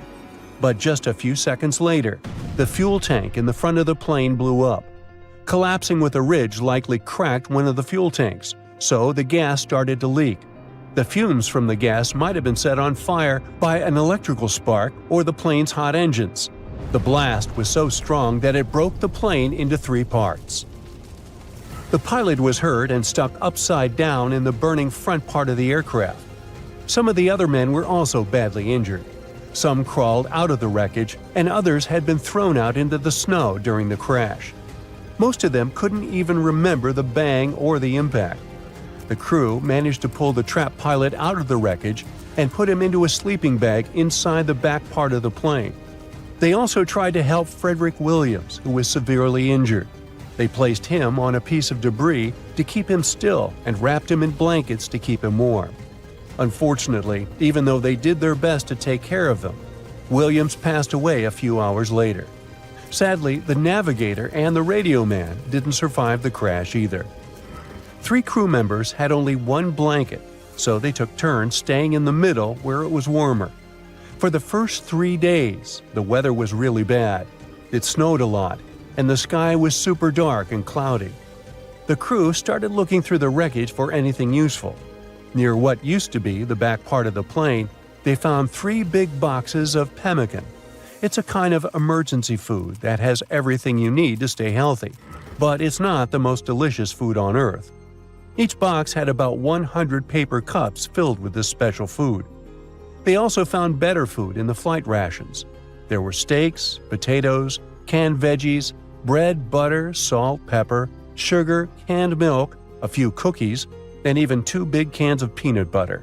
They had enough food to last for a while, and they figured the pemmican would help them get through the long, dark winter if necessary. All of the fresh food was hidden in the snow, where the kitchen used to be, so they had to dig it out. They got most of the sugar by licking it off the snow and separating it by taste. The crew also found a small 2-burner stove in the emergency supplies, but they didn't have any fuel. Luckily, the plane had some fuel left in the tanks, so they tapped one of the lines and had enough to last a long time. They kept the burners constantly on to melt snow to fill 2 or 3 water holders that held about 4 or 5 gallons each. It seemed like it took 15 or 20 pots of snow to fill just 1 cup of water. After 3 days, the weather got better, the sky was clear, and the sun was shining brightly. From where they were, they could see the ocean down the hill. While exploring the wreckage, they found more sleeping bags, a camera with film, and other supplies like a sled and a life raft made for 9 people. Days went by, and the sun never went down. Huge, hungry seagulls hanging out right next to the wreck were getting on everyone's nerves. To distract themselves a bit, the crew played an old Navy game called Salvo. It's like a battleships game for 2 players, where your task is to find and defeat all the ships of your rival. They also took some photos of everyone and the wreck from different angles with a Brownie box camera they had on the plane. The radar man painted big yellow letters on the airplane's wings with the names of the deceased crew members to make sure rescuers knew what had happened. On the 13th day, a rescue plane finally showed up. Everyone shouted, waved, and did everything to get the pilot's attention, but the plane didn't stop and kept flying. 2 hours later, it came back, and Robbins, in a hurry, threw fuel onto a pile of flammable stuff to set it on fire. The bang was so big, it burned his eyebrows, but it worked. The plane turned and flew toward them, wiggling its wings as a sign it saw them. The pilot dropped a note attached to a weight. It said, "If you can walk to the lake, make a circle. If not, form a straight line." The lake was 10 miles away, but they knew they had no choice but to get there, and so they made a circle, signaling that they were ready for rescue. Then they got to work. They stacked sleeping bags on a sled and placed their injured pilot on top. Robbins took a compass from the crashed plane and attached it to the sled's handlebars to help guide them. 3 men pulled the sled while another walked behind, making sure they stayed on track. The snow was so deep that they often sank up to their waists. The journey only got easier when they reached solid ground. So it took them 24 hours to walk the 10 miles to the shore. As they got close, a thick fog rolled in, so they couldn't see the rescue plane. But the pilot started the engines, and the crew followed the sound. Soon, 2 rescuers arrived in a raft and helped them paddle out to the waiting plane. They climbed aboard and flew back to their ship, the Pine Island. All the survivors were taken to the USS Philippine Sea and later returned home. For 6 of the 9 men who crashed on Thurston Island, life continued.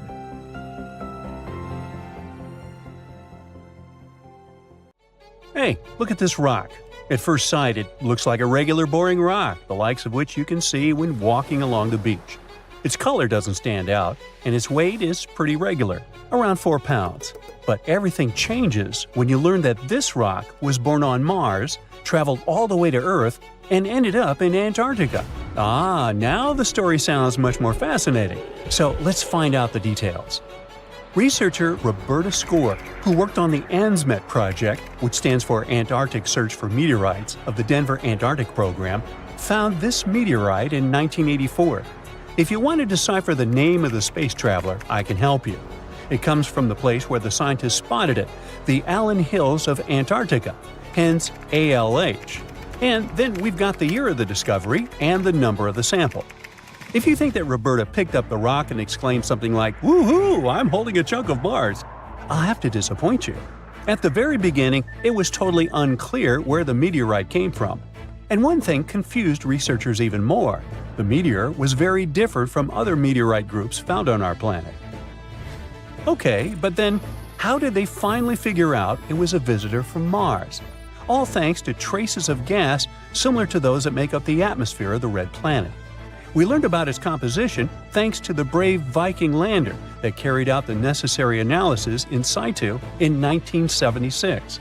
Anyway, back to our rocky discovery. It's actually very special, and not only because the rock arrived from far, far away.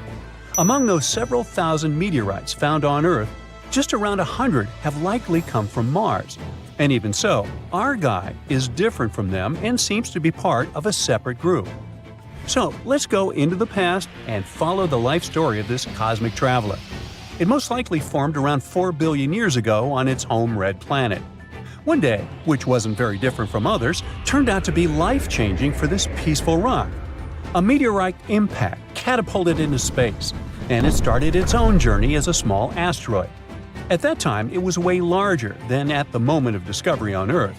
At one point, ALH got close to Earth and, who knows, probably decided to explore something. That's how, 13,000 years ago, it ended its space journey by colliding with our planet. At the moment, this Martian fragment is the oldest we've got. But at first, it wasn't all that popular. Only in 1996 did it become way more famous after a groundbreaking discovery. You see, some NASA researchers started wondering, well, the fragment is obviously very old, but then, could it have recorded any traces of life that could have been thriving on Mars at the time ALH formed on the red planet? And guess what? Those scientists turned out to be right.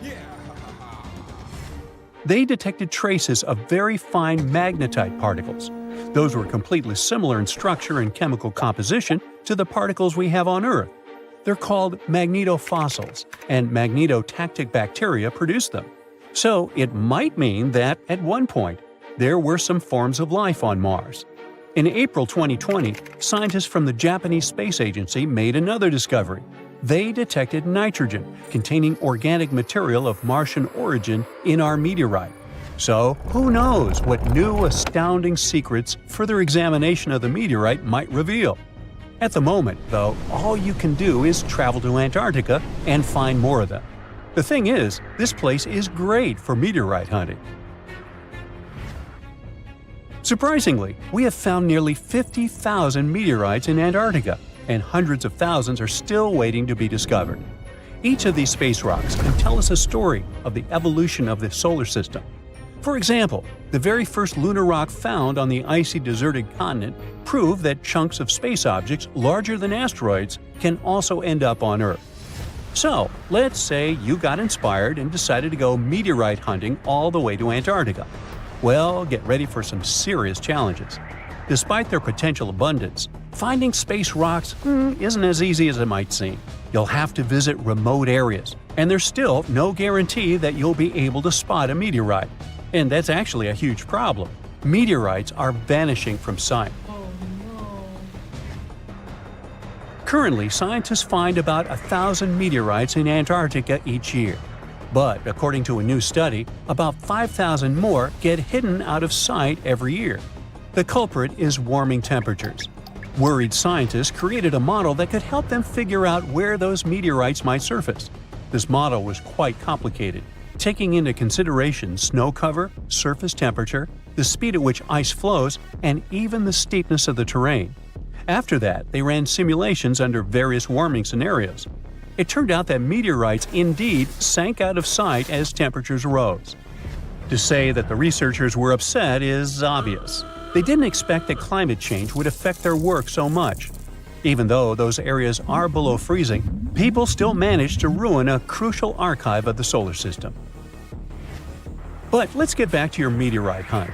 If you want your chances to find one to be higher, travel to the base of mountains or outcrops where ice, which usually flows to the lower ground, is forced to move upward. But make sure to take your windbreaker with you. In those places, powerful winds brush away snow, exposing bright, vivid blue ice. Instead of melting, this ancient ice can change directly into water vapor, and it helps expose meteorites that would otherwise remain hidden. You need to hurry though. Meteorites at the surface disappear quickly. Even when temperatures are well below freezing, the rocks can still absorb some of the sun's heat and melt the ice. It's like they're creating underground, or shall I say under ice, tunnels for themselves, sinking and hiding from sight. Sometime later, refreezing closes the entrance to those tunnels, effectively trapping meteorites inside, tucked out of sight. Now, scientists admit it's very tricky to find working methods to spot meteorites. And if we don't hurry and develop such methods, we might lose between 80,000 and 250,000 space rocks in total. No wonder scientists are on a mission to find more meteorites. They're focusing on meteorite stranding zones. Those are places where meteorites often gather on the surface because of specific features of geology, ice flow, and climate conditions. As you already know, you can find meteorites on blue ice without snow cover. This makes meteorites easy to spot. But finding such hotspots is often pure luck.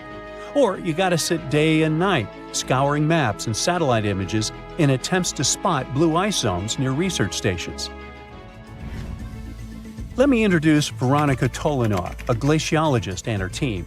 They've taken things to the next level by developing a smart Antarctic-wide map.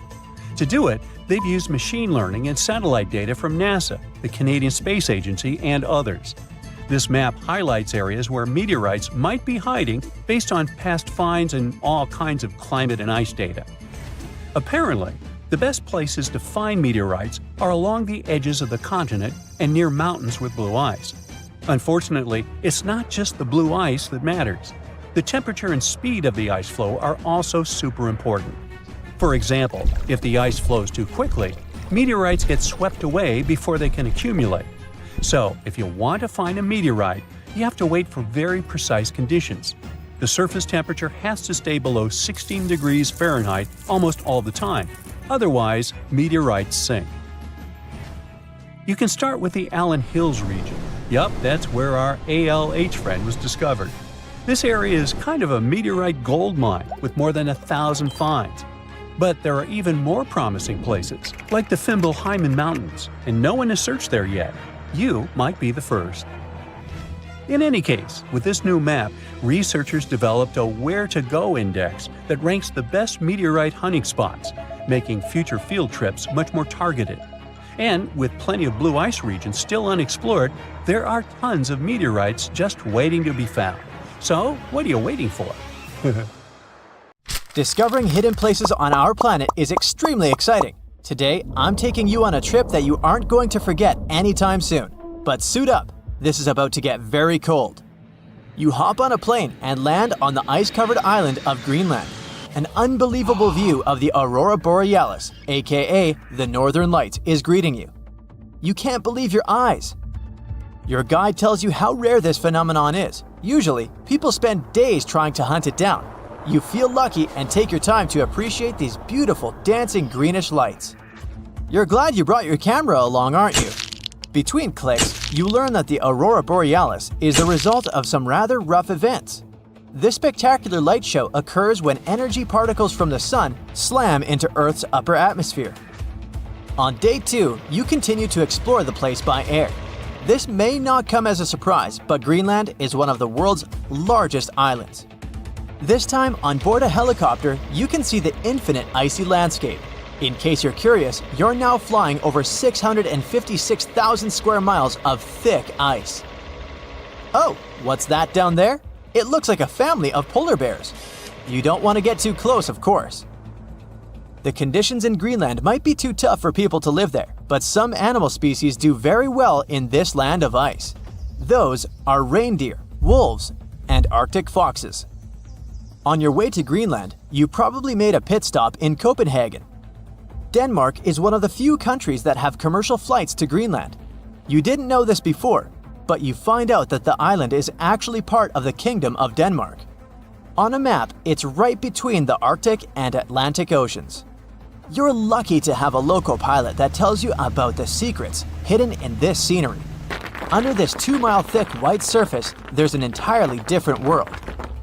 A world filled with canyons, meteor-carved craters, and millennia-old plant fossils. You are beyond excited to go visit one of these spots, but of course, you'll have to use your imagination, as all of it is hidden under ice. Believe it or not, nearly 80% of the island's surface is covered with it. The first stop on your tour is Greenland's Grand Canyon. You land not far from it, somewhere in the northern part of the island. You may know that canyons are deep, narrow valleys with steep sides, but I bet you didn't know that the word canyon actually comes from the Spanish word cañón, which means tube or pipe. Now, this Grand Canyon has some similarities with the one in the US. First of all, in size. It's at least 460 miles long and up to 2,600 feet deep in some places.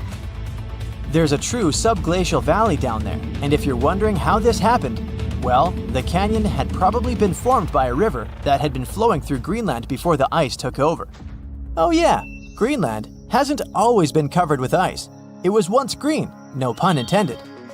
Many other icy places on Earth, such as Antarctica, were once covered in greenery.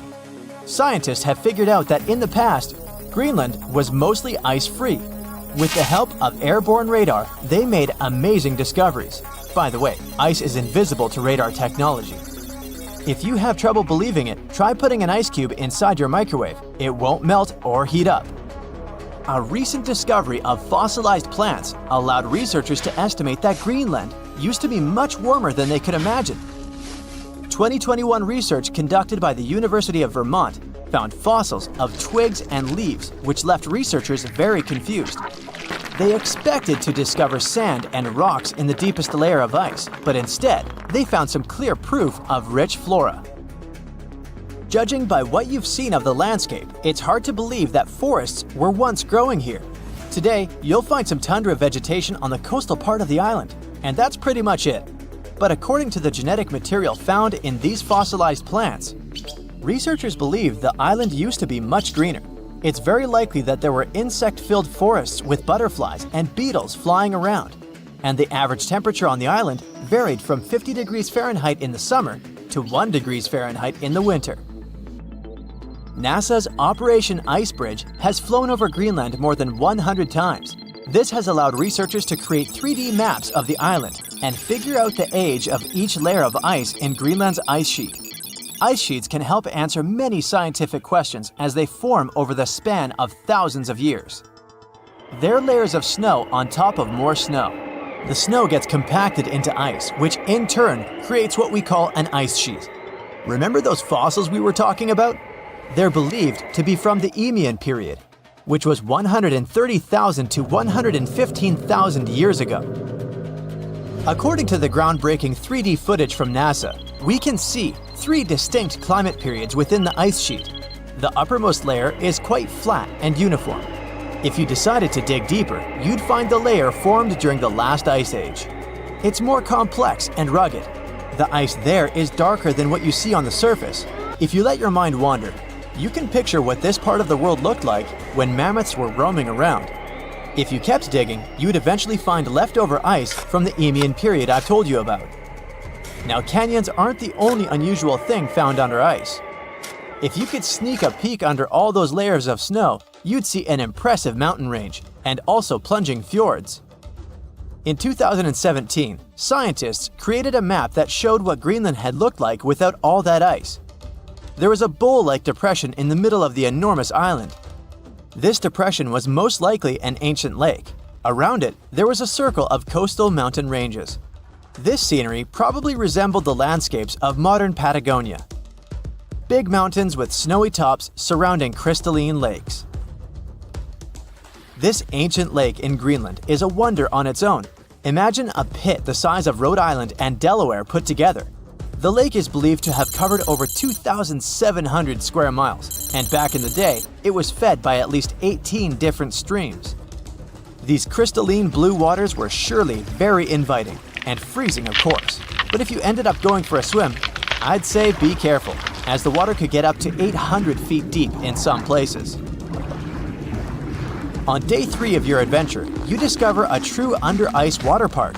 While you're wandering around the ice-covered island, your guide tells you to be mindful of the cracks in the surface. These cracks are responsible for the modern-day aqua lounge going on down there.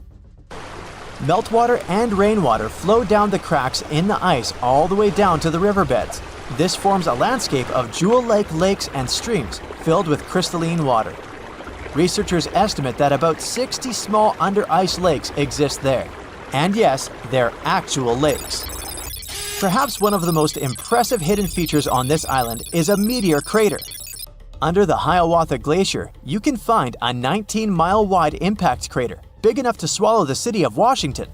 Apparently, a mile-wide iron asteroid struck Earth's atmosphere within the past 100,000 years and chose Greenland as its landing point. If anyone had been around to see it, they'd have witnessed a real show, a white glowing fireball cutting through the sky. Scientists speculate that if it had landed on an ice sheet, it certainly vaporized both water and stone. Someone standing hundreds of miles from the impact site would have heard a deafening thunderclap and experienced hurricane-force winds. But it actually makes sense. The approximate speed of meteors entering Earth's atmosphere is 45,000 miles per hour. For comparison, that is 2.5 times the speed of a spaceship. It's bound to make some noise and leave a huge crater in the ground. Before we get into the reason why and how there are pyramids all around the world, let's talk about some of the examples. I'll start with the Pyramid of the Sun in Mexico. These folks really knew how to build a city. Their well-planned urban center spanned over 7 square miles and boasted several pyramids. But the Pyramid of the Sun is the most impressive. This giant pyramid was built way back in 100 CE and is one of the biggest structures of its kind in the whole Western Hemisphere. It's so big that it's 216 feet high above the ground. If you ever find yourself in this ancient city, you won't be able to miss the Pyramid of the Sun. It's right there on the east side of the Avenue of the Dead, the city's main north-south street. To build this incredible pyramid, around 1 million cubic yards of material were used, including a special kind of red volcanic rock called hued tizontle. Impressive, huh? We don't know too much about the people who built the Pyramid of the Sun or its purpose. But archaeologists believe there was once a temple on top of it. When explorers went below the pyramid in the 1970s, they found a bunch of cool tunnels and chambers. In 2011, they even found a secret stash of clay pots, obsidian pieces, animal bones, human figurines, and a mask. Who knows what other secrets the pyramid is hiding? If you decide to see this one, you must climb the pyramid using the 248 uneven steps on the west side. Watch your step. Sudan got some pyramids too. Nubian pyramids aren't as big as the ones in Egypt, but they still got around 200 of them. These ancient pyramids have been home to the tombs of the pharaohs of the Meroitic Kingdom for almost 1,000 years, who ruled Egypt from Nubia to the Mediterranean Sea. The pyramids at Meroe were constructed using granite and reddish sandstone. Oh, and did you know that Sudan has more ancient pyramids than Egypt? The Kushite pyramids depict the indigenous architecture and burial traditions of Nubia's Napata and Meroe kingdoms, which ancient Egypt influenced. Meroe, the burial site of over 40 queens and kings, is the most extensive Nubian pyramid site. The tomb walls depict mummified royals bedecked in jewelry, their wooden caskets containing bows, quivers of arrows, and other artifacts pointing to the Meroitic relationship and trade with Egyptian and Greek civilizations. So if you're looking for some ancient tombs to explore, you may consider skipping the crowds in Egypt and heading on down to Sudan. Let's fly to Iraq to see some more pyramids. Ziggurats have fancy receding layers and tiered temples. Instead of a smooth exterior, it has tiers like a cake. Perfect for all the important work and rituals that went on inside. You can find these towering structures scattered throughout Iraq and Iran, and they're a real testament to the power and skills of the people who built them. One of the biggest and most impressive ziggurats is the ziggurat at Ur. It's basically a giant rectangular pyramid that stands a whopping 70 to 100 feet tall, with 3 levels of terraces and a temple on top. Can you imagine how many baked bricks it took to build that thing? Try 720,000 for just the lower portion. This particular ziggurat was built for Sumerian king Ur-Nammu. Similar to other ones, this pyramid has been around for thousands of years. so it got a little rough around the edges. Thankfully, the Babylonian king Nebuchadnezzar II and some archaeologists came to the rescue in the 6th and 20th centuries respectively, and now you can find this near Talil Air Base. The ziggurat at Ur was built in 2100 BCE by King Ur-Nammu for the moon deity Nana. It was the tallest building in the city, and you could see it from miles around. It was like the medieval cathedral spire of its day. People would come here to bring their agricultural surplus and get their food allotments and seek spiritual nourishment. Sadly, the Nana temple at the top of the ziggurat didn't survive, but we do have some blue glazed bricks that may have been part of its decoration. The lower parts of the ziggurat are pretty amazing though. The architects even included holes in the temple's baked exterior to let the water evaporate from its core.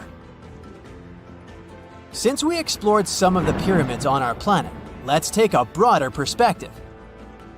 They can be found in many parts of the world. Egypt has over 100 pyramids, double that number in Sudan, and dozens of others are scattered in the Middle East and China. The Americas have the most pyramids in total, with more pyramids than the rest of the world combined. These pyramids are located in Mexico, Guatemala, Honduras, and El Salvador. Time to know more about the evolution of pyramids through history. The oldest pyramid is in Egypt. This pyramid was a step pyramid, which was created by placing one layer of stone on top of another. The pharaoh Sneferu is credited with creating the pyramid shape we recognize today. During his 45-year reign, he built 3 pyramids. His first 2 attempts failed, but he finally got it right with the Red Pyramid, which is considered the first true pyramid. It was Sneferu's son, Khufu, who built the Great Pyramid of Giza, which was the tallest human-made structure on Earth for almost 4,000 years. Latin American pyramids are similar to early Egyptian step pyramids, but they were built independently with no knowledge of each other. The pyramids in Sudan were built around 700 BCE and are tall but much narrower than those in Egypt. How in the world did all these civilizations build these things without even texting each other? After all, the Aztecs, Mayans, and ancient Egyptians were about as different as possible. But despite their cultural differences, they all seem to agree on one thing. Pyramids were pretty cool. Step pyramids are all around the world because they were the most feasible and stable way to build large and tall structures without access to lighter building materials like wood and metal. The triangular form with a square base is the best way to build a sturdy structure, and having a cube structure would require more material for less height. Now, when it comes to pyramid design, the Egyptian pyramids were like giant triangles with a square base, smooth sides, and a pointy top. On the other hand, the Aztecs and Mayans went for a tiered cake look, with steps leading up to a flat platform on top. So, while all these pyramids share the same basic shape, they have their own unique flair. Each group built its pyramids using different materials, techniques, and slope angles. So while they may have been inspired by each other's work occasionally, they were just doing their own thing. Egyptian pyramids had smooth, angled sides that were designed to help the pharaoh's soul ascend to heaven. The Pyramid of the Sun was built over a series of caves that served as a passageway for the deities. The Maya built the temple of Kukulkan in Chichen Itza to honor the deity Kukulkan, usually represented by a serpent. Nicknamed El Castillo, it has 91 steps on each side, plus a platform. That's 365 steps, one for each day of the Mayan calendar. Tell me, Brightsiders, how were pyramids built? To begin with, humans made them, not a foreign race from space that landed on Earth. You see, one thing that all pyramids have in common is that they were built without advanced tools or even the wheel. It took a lot of people to build them, including skilled laborers and architects. For example, it's estimated that 20,000 people built the Great Pyramid of Giza, and it's believed that most of them were skilled laborers. Building pyramids was a massive undertaking that required years of planning and effort. The Great Pyramid at Cholula, Mexico, took 600 years to complete. Whenever you hear about ancient ruins, you almost never picture them being suspended somewhere, or just randomly hanging on the branch of a tree, right? In fact, for most of the ancient artifacts we have exposed in museums all over the world, archaeologists did quite an impressive amount of digging. You see, buildings have this funny way of fading away over time if not properly taken care of. Sometimes we need to reuse some building materials, so an older construction may be sacrificed in the process. Other times, houses are abandoned, and once they are exposed to the elements on the surface, like rain or sunlight, they don't really stand a chance. Some just simply crumble away due to good old erosion. So the only way a piece of architecture can survive the test of time is if it's somehow gotten buried deep down. Now, how did they end up buried in the first place? Well, it's quite the comedy of errors. Ancient cities had a habit of gradually raising their ground level like a kid adding toppings to their ice cream sundae. You see, these settlements were always busy collecting food and building materials to keep up with their ever-growing population. But hey, who has time to deal with waste and rubbish? It wasn't exactly high on their to-do list back in the day. So when it came to building new houses, ancient civilizations found it much easier to save their sweat and tears by piling up the rubble and constructing right on top. But that's not all. Rivers would also occasionally flood and deposit a layer of sediment on the city floors, further encapsulating those ancient constructions. And in those dry regions like the desert, where the wind likes to show off its sand and dust dance moves, you can bet it was a constant struggle to keep the establishments clean. One hilarious example is the Sphinx, which had its head buried in sand until a group of archaeologists unearthed it in 1817. Some ancient towns eventually got covered up because they were completely abandoned. With less human activity to control their expansion, plant seeds couldn't resist the opportunity and sprouted all over the place. They gobbled up carbon dioxide from the air and grew, adding more and more bulk to the ground. Those cheeky roots even decided to stabilize the soil made from decaying plant matter, creating layers upon layers of earthy goodness. It's like the ultimate DIY project Mother Nature embarked on, with plants as her loyal helpers. The act of digging into the secrets of ancient civilizations is not just about unearthing a lost world. It's also an epic quest to reveal the hidden treasures beneath layers of history. But how do archaeologists know where to dig in the first place? If everything is covered in layers upon layers of sediments, debris, and plant roots, they must have some sort of system they rely on before embarking on a new project, right? For starters, they're not always the ones suggesting an archaeological dig in a certain location. Let me explain. Let's say you're a contractor and you want to build a new fancy apartment complex in your city. Some local legislations have certain requirements before your project can start, though. For instance, before anyone starts building on a piece of land, they might need to bring in specialists to check the soil. These clever folks can be archaeologists, geologists, or paleontologists, and they need to keep an eye on things during development. If any artifacts or ecofacts, fancy word for organic remnants, are discovered, these experts swoop in to excavate and study them. But what about sites that have nothing to do with bulldozers and yellow hats? Archaeologists have more than one trick up their sleeves when it comes to locating ancient hotspots. They dive deep into historic records with a healthy dose of detective work. By sniffing out old documents and maps, they can piece together the puzzle of human activity in a specific area. If a site has been visited before, it's even better. Finding records of past excavations or historical accounts can give archaeologists lots of information on where to continue their treasure hunt. Before archaeologists start swinging their shovels, they engage in a bit of a visual scan mission.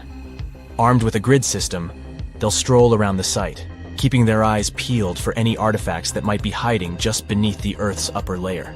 From groundstone tools to historic glass and even ancient garbage dumps, yes, they're also valuable. These keen-eyed explorers can spot signs of human activity faster than most people. If they stumble upon midden soil, fancy term for a garbage dump, they know for sure that humans once called this place home. Archaeologists don't just rely on their trusty shovels, though. They have an arsenal of gadgets to aid in their search for hidden wonders. Geophysical tools are like their secret weapons. Take the resistivity meter, for example. This clever contraption measures the electrical component of the soil and any buried features or artifacts. A buried wall, for instance, will create a different resistivity reading than the surrounding soil. Magnetometers and ground-penetrating radar work in similar ways, showcasing potential hints of ancient treasures in the soil. And who could forget our trusty old friend, the GPS? It helps archaeologists map out precise locations, like a high-tech treasure map, leading them straight to their pot of gold. Care to virtually visit some of the most important archaeological sites in the world? Well, follow me. In the United Kingdom, for instance, you'll find this interesting place called Stonehenge. It's one of many henges scattered around, but this one really takes the cake. Picture this: massive ancient stones standing tall and proud, arranged in a funky outer ring and an inner horseshoe, with some smaller stones thrown in for good measure. And guess what? These amazing stones have been around for over 5,000 years. Talk about a serious case of rock-solid longevity. Now, here's where it gets interesting.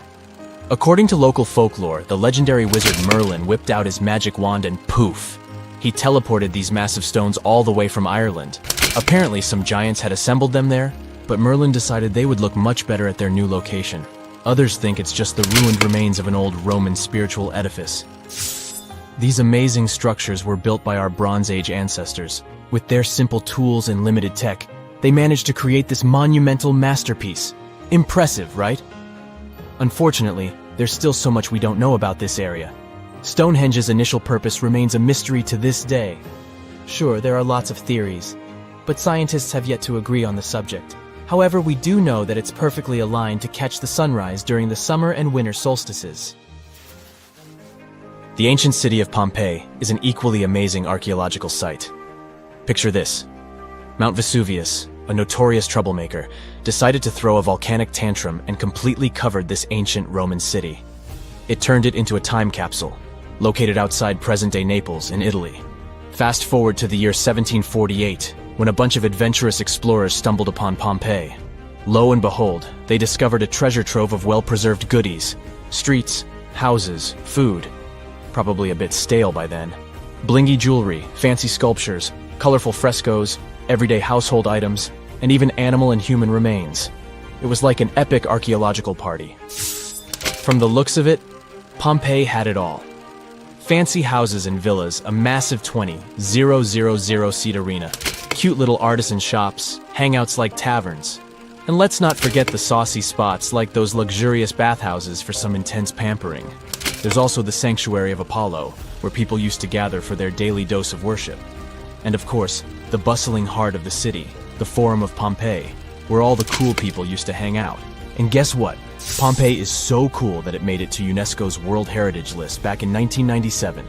That's like the ultimate Hall of Fame for historical awesomeness. It also includes many other famous buildings and sites, like the Taj Mahal in India and the Acropolis of Athens in Greece.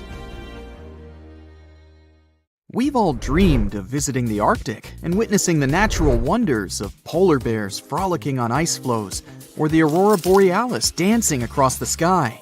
Well, sorry to break it to you, but you won't find any tourists flocking to Antarctica anytime soon.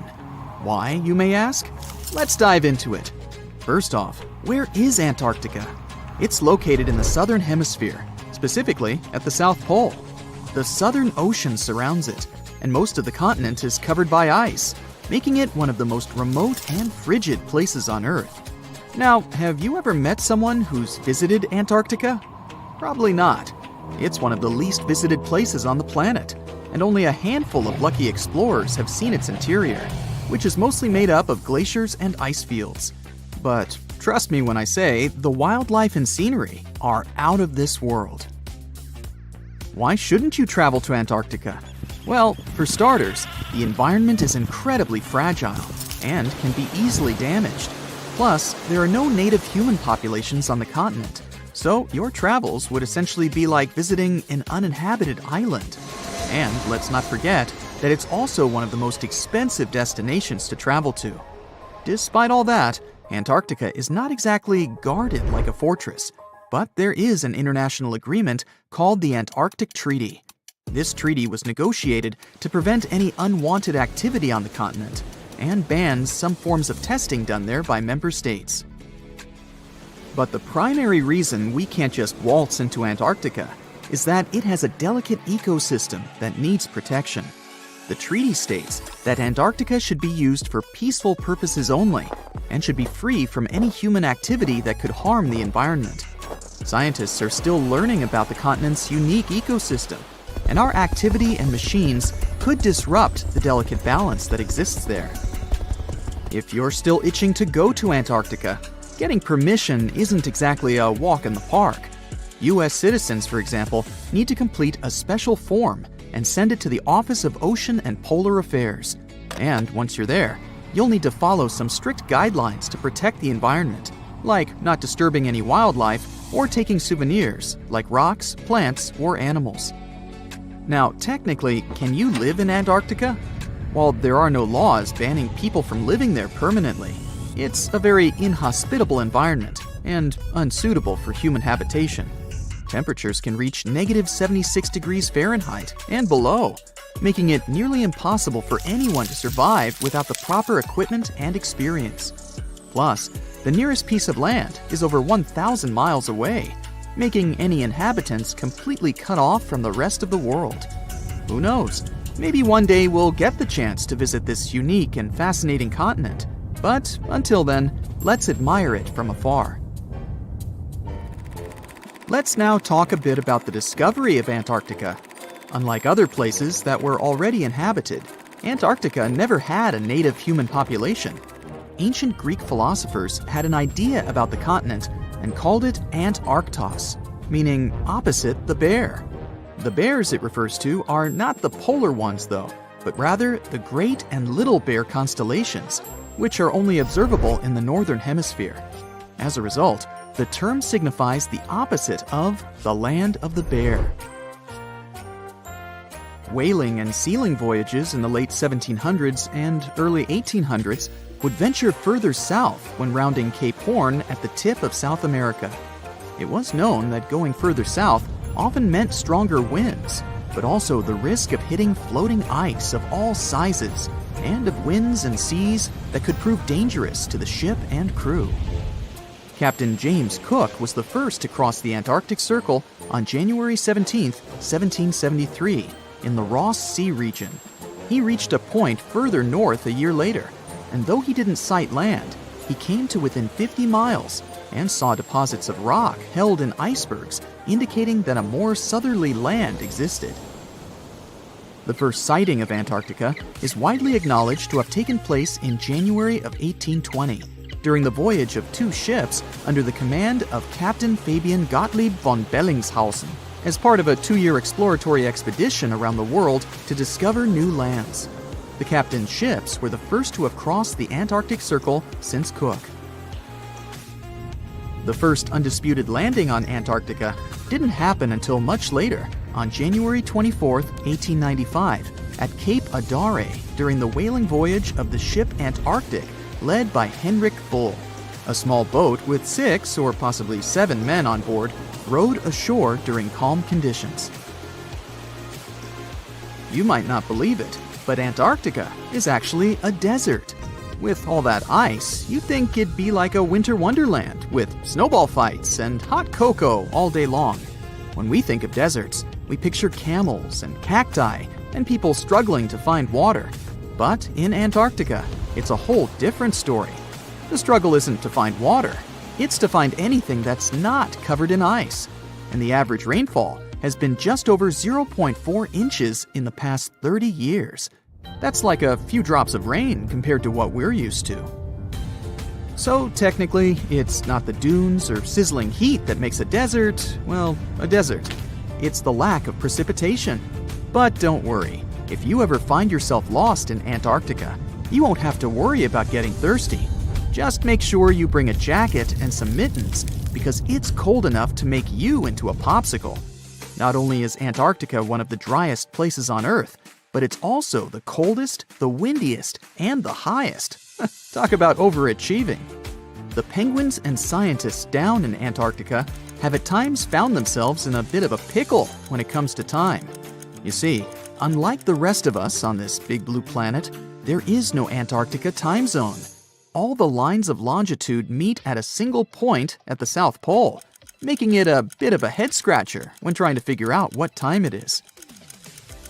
Now, you might be thinking, but how do the scientists and researchers keep track of time down there? Good question.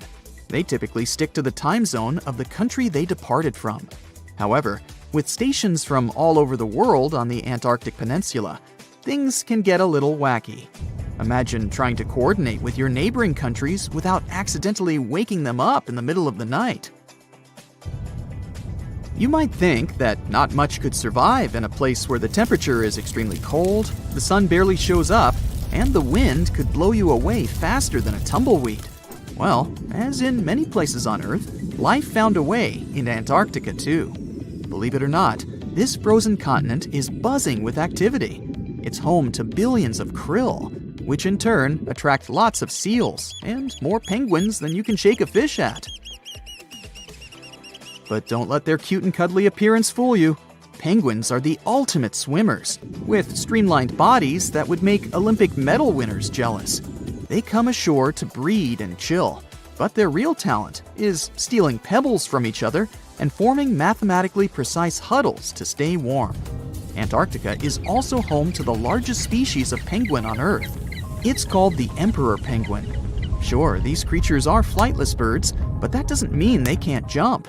In fact, some of them can leap up to 120 inches. And let's not forget about the seals. With their furry bodies and special songs, these marine mammals are protected by the Antarctic Treaty, and they're thriving in the cool waters of the Southern Ocean too. But the real stars of the show are the whales. During the Antarctic summer, these huge creatures show up in droves to chow down on the abundant krill. It's indeed like a whale buffet down there. Antarctica is the most remote continent on the planet. It has 90% of the world's ice, but it's considered a desert because the annual rainfall is only about 8 inches. You'd probably never think it was a desert if you look at it, since it's white and full of wildlife. But Antarctica is not only what it appears to be on the surface. There is so much hidden beneath it, and even above it. Atlantis has long been a mystery for humankind. Did it ever exist? And if yes, where was it located? One of the theories supports that the Atlantean civilization could have thrived and flourished in the Antarctic continent when it was still uncovered by ice. Due to the Earth's cyclical eras, this is the periods of ice and interglacial periods. It was believed that Antarctica was actually a tropical forest. And, well, a recent Google Earth picture found some interesting ruins, buried deep within a lake bed on the icy continent.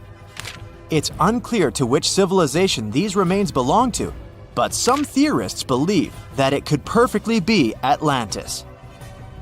And these frozen Antarctic lakes are holding much more under them. In the 1970s, scientists were surprised to find large lakes under the ice plaques in the frozen continent. Over 400 lake beds are believed to exist under layers of ice.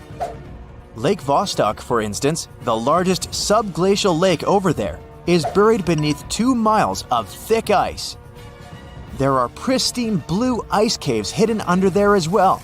The water in these lakes remains liquid due to the small levels of geothermal heat from the Earth's core.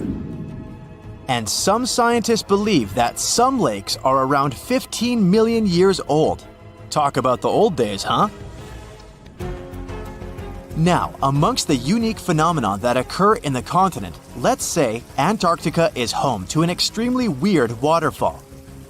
The year was 1911 when Australian geologists wondered about the so-called blood falls. He was extremely puzzled by this red stream of liquid pouring from a small hillside amongst the Antarctic ice. After years of studying it, it was understood what caused the redness was the high iron content in the water. The last piece of the puzzle came when scientists discovered that there was an underground lake with water full of oxidized iron nearby, which was what caused the bloodfall to exist in the first place. And speaking of puzzles, this image might be quite puzzling. After all, why on earth would anyone need to take cash to Antarctica? Well, a little history first. Back in 1956, the US founded McMurdo Research Station, which is the biggest science hub in the continent to date. At its peak, the McMurdo Station hosts from 200 to 1,000 scientists. And these people need money to buy coffee, pizza, and other things to meet their daily needs. That's when Wells Fargo decided to install an ATM there.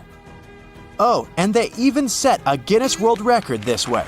The Wells Fargo ATM at McMurdo Station is the most southern one in the world. And it's the loneliest ATM in the world as well, as there isn't another one for hundreds and hundreds of miles. The freezing temperatures in Antarctica can make the continent hostile to human life.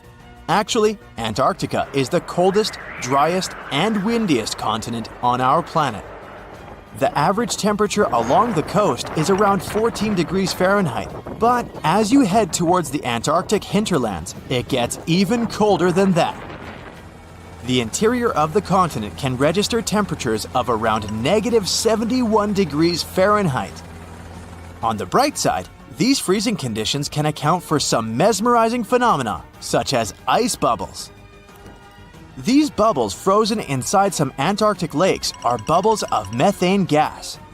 The gas released from the melting of glaciers ends up freezing midway and makes for a beautiful and exotic scene. I guess methane never looked this pretty before, did it? A few years ago, scientists were taken aback by a giant hole the size of the Netherlands in one Antarctic lake. For scale, that's more or less the size of Lake Michigan. These holes are called polynyas, and they are a natural phenomenon in the continent.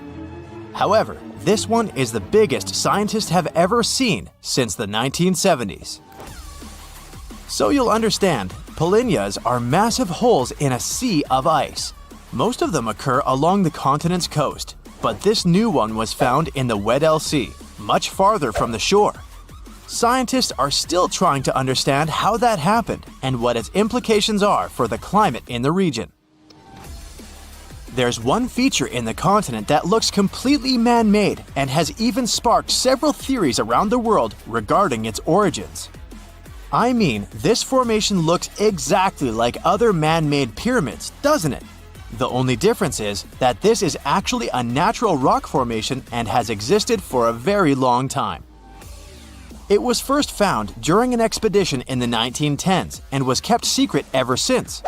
It was nicknamed Pyramid, but its correct scientific name is Nunatak, which is simply a peak of rock sticking out above a glacier or an ice sheet. There are other famous peaks that look pyramid-shaped, such as the Matterhorn in Switzerland. So no, this really isn't a human construction. We're sure of it. And the list of fascinating discoveries on the ice continent goes on. An artificial intelligence program was analyzing a set of data on Antarctica when it came across a stunning discovery.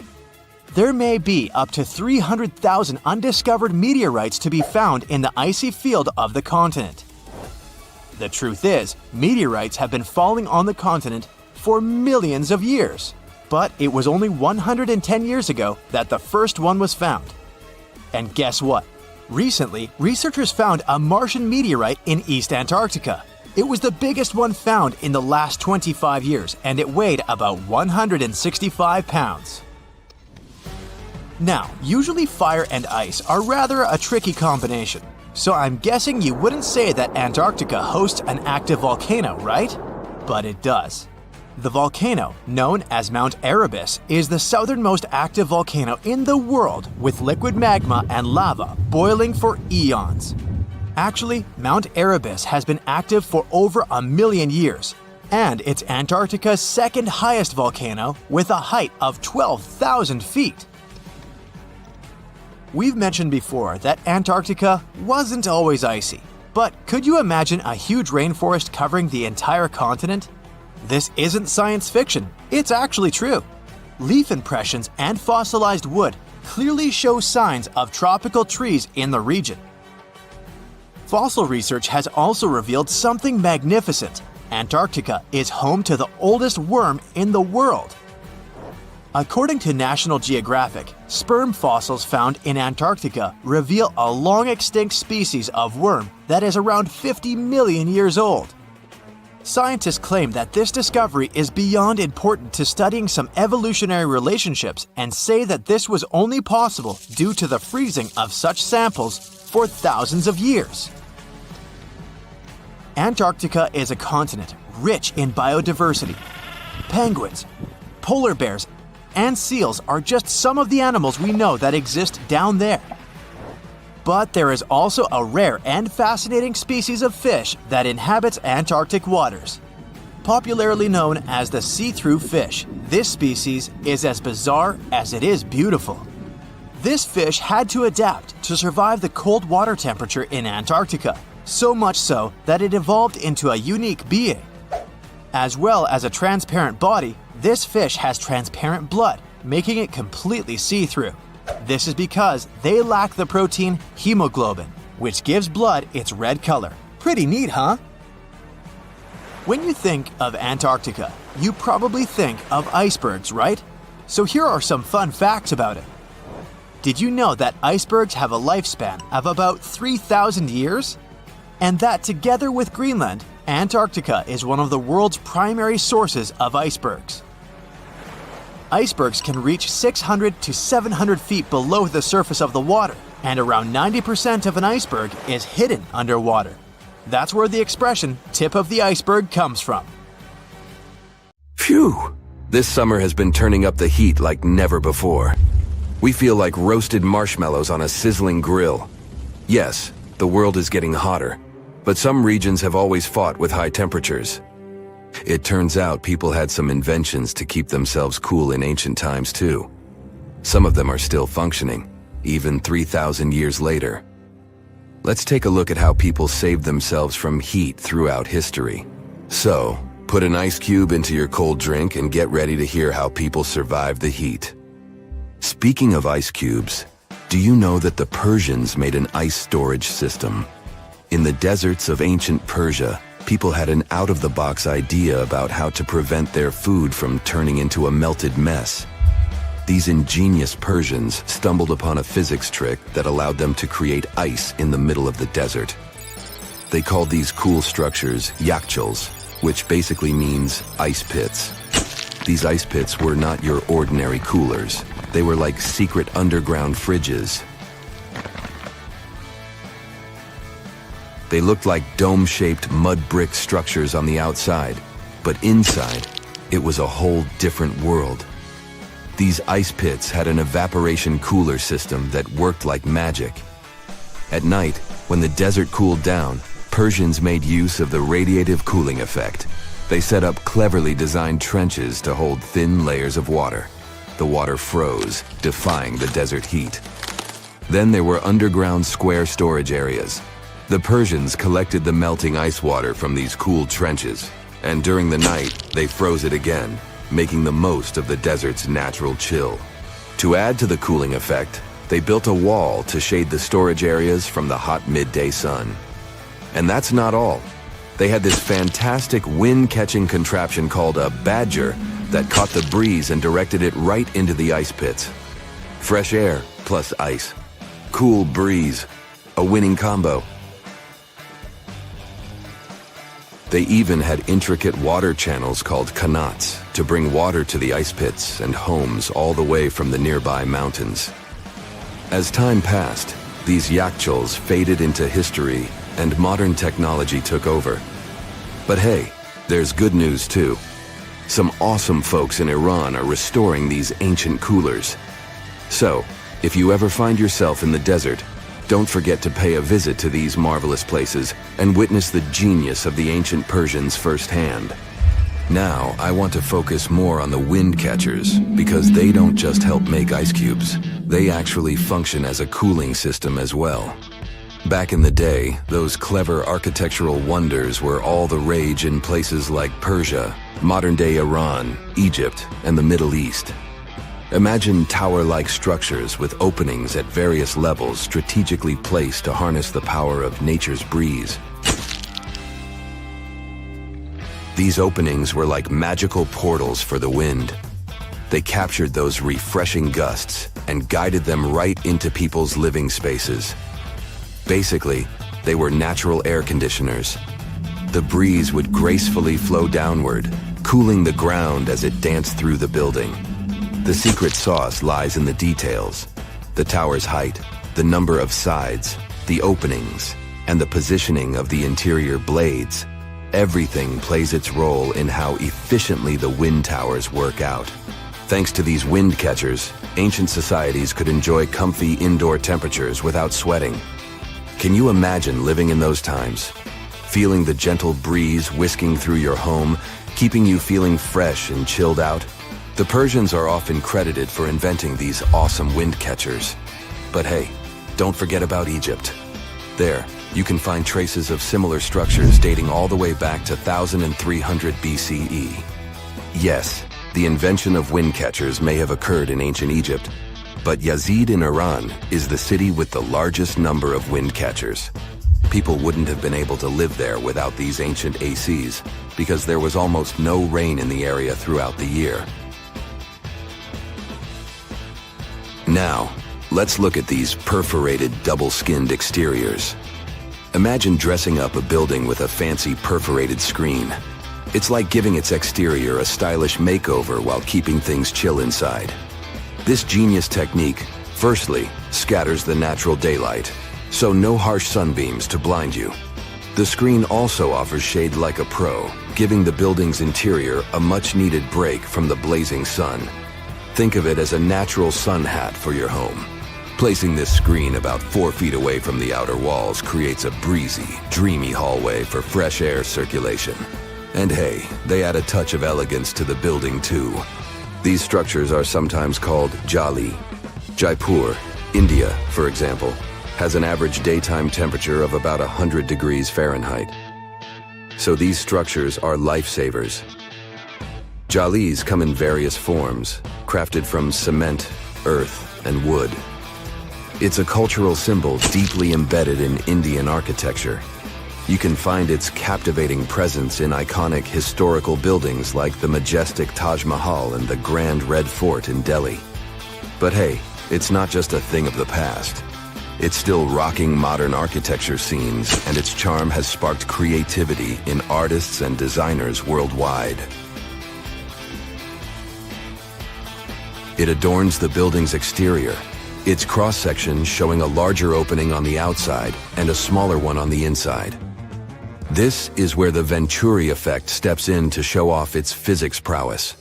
As the air flows through the narrowing passage, it picks up speed, creating a difference in pressure between the inside and outside of the building. Air blowing at a higher speed gets compressed, and when released, it cools down. Mashrabia is a wooden lattice or screen used in the Middle East and North Africa. These decorative wonders are like window blinds, but they do more than just look pretty. They're smart too. They give privacy, shading you from the sun, and let fresh air and light in. Some people also add clay pots filled with water, sand, or damp straw to their designs. As hot air breezes through the holes, it also passes through the pot's porous surface. The moisture inside evaporates, cooling the air. This is a perfect low-cost technique for hot and dry climates. It's eco-friendly, and there's no need for electricity. Now, let's fast forward to today. Designers are getting creative, mixing traditional wisdom with modern tech. At the Al Bahar Towers in Abu Dhabi, they've got it too. Picture over 2,000 hexagonal panels that dance with the sun's movement, providing shade to the building's interior. Water evaporation was another secret weapon for ancient people. Simple, yet super effective. Plus, ancient Egyptians hung wet mats and curtains in doorways. When the air passed through them, it cooled down, providing a relief from the scorching sun. Ancient architects were the masters of maximizing airflow. They knew how to cross-ventilate and let hot air escape while inviting cooler air to the party. Speaking of ancient Rome, bathhouses were the place to be back then. It was like a community hub. People gathered to chat about politics, play sports, and, of course, take a relaxing dip. The frigidarium was the cool spot in Roman baths. After a steamy soak in the caldarium, Romans dashed to this giant pool to chill out. Then in some places, like Cappadocia in Turkey, people went underground to hide from the heat. They carved cozy dwellings in volcanic rock, harnessing the Earth's natural cooling powers. So the lesson here is simple. Architects and designers can create wonders by combining local traditions with smart tech. California's Death Valley boasts the highest officially registered temperature to date, with 134 degrees Fahrenheit in 1913. Meanwhile, Africa's sweltering record stands at 131 degrees Fahrenheit in Kebili, Tunisia, as noted in 1931. In Europe, the highest temperature ever documented reached almost 120 degrees Fahrenheit in Sicily in August 2021. Then, in 2022, the UK had the hottest summer of all time. Meteorites rain down on Earth every single year. Almost 63% of the 69,268 meteorites scientists have officially recorded in the Meteoritical Bulletin database have been picked up from a polar desert. From where? Antarctica. It's technically a desert because it gets little precipitation. The continent receives an average equivalent of about 6 inches of water annually, mostly from snow. The interior parts are even drier. Not much action happens to meteorites there. Deserts are like safe storage closets for them, and it's easier to spot meteorites there. In total, there are around 42,000 meteorites in Antarctica.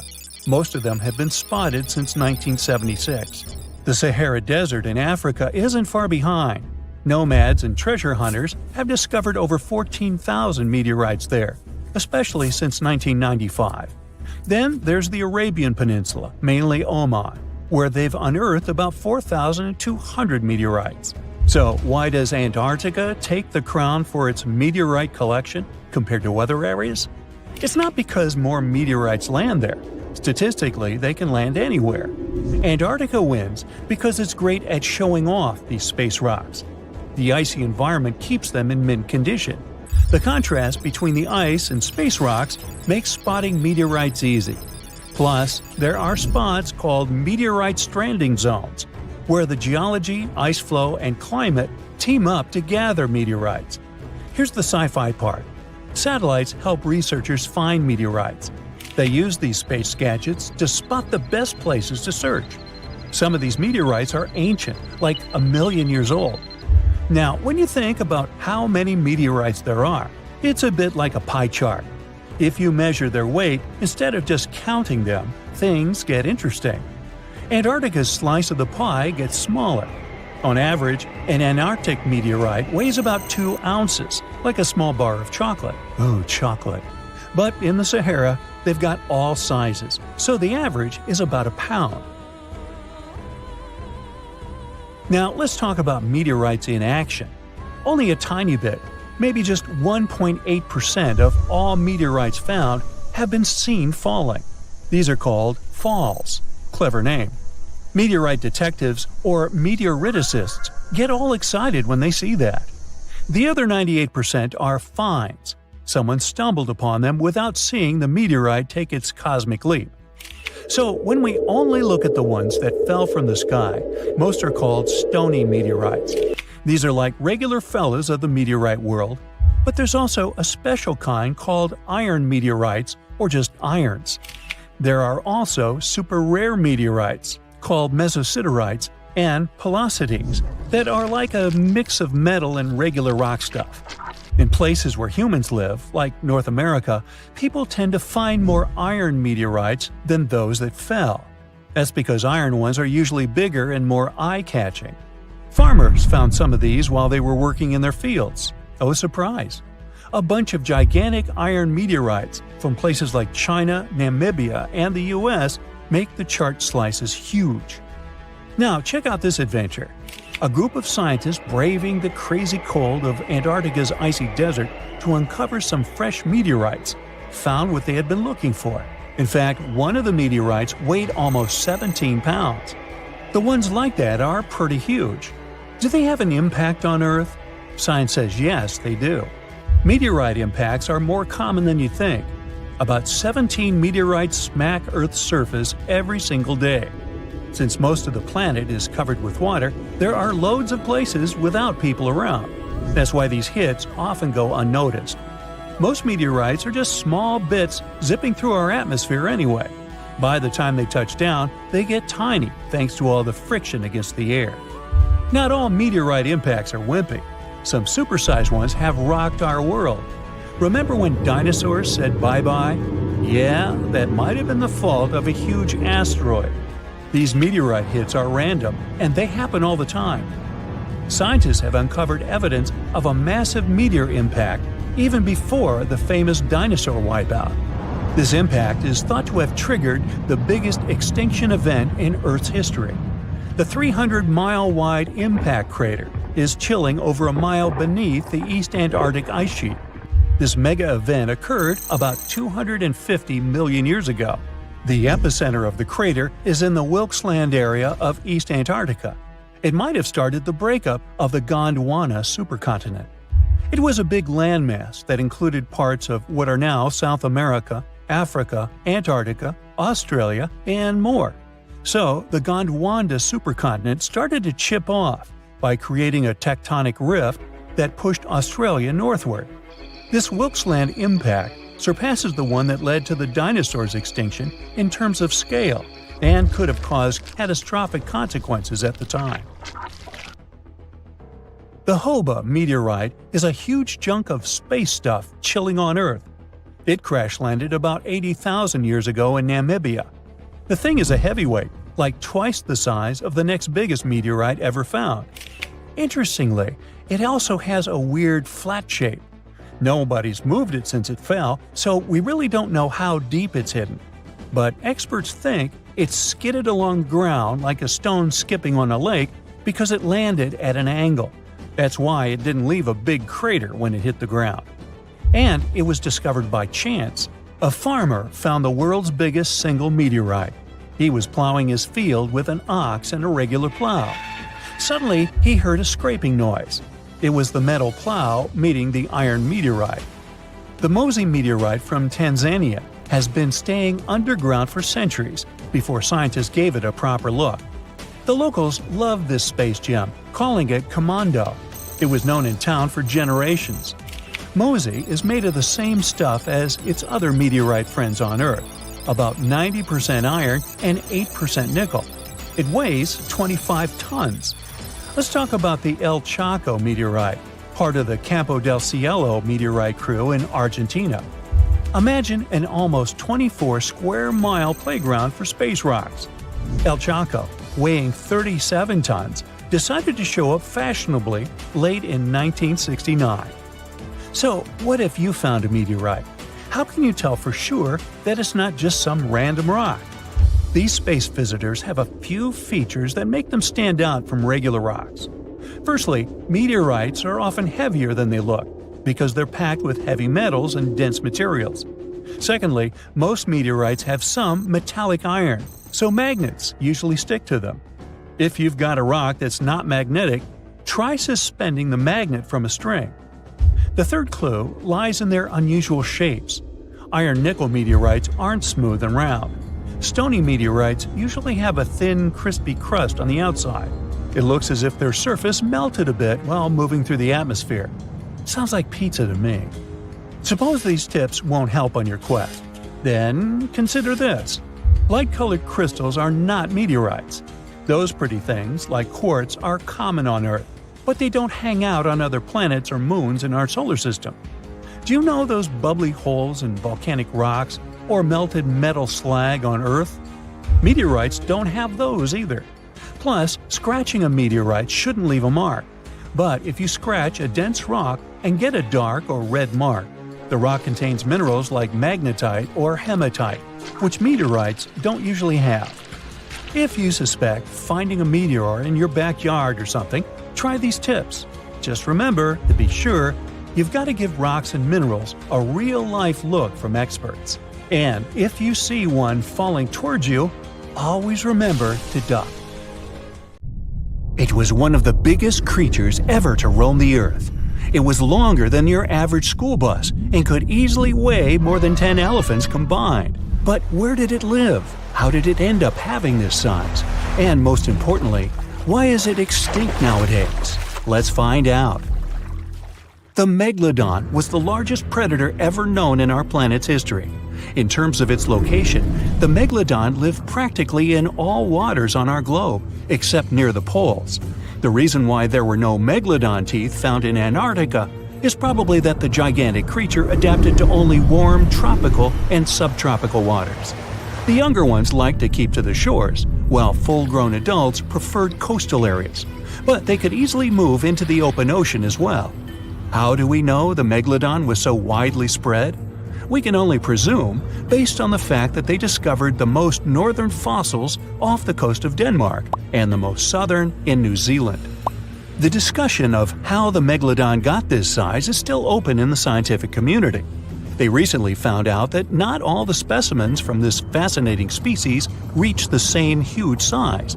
This has to do with a little something called the Bergmann's rule, which says that the temperature of the surrounding environment affects the animal's body size because they either need to conserve or shed heat. The megalodons that reach cooler waters probably needed more body weight to make sure they survived in low temperatures.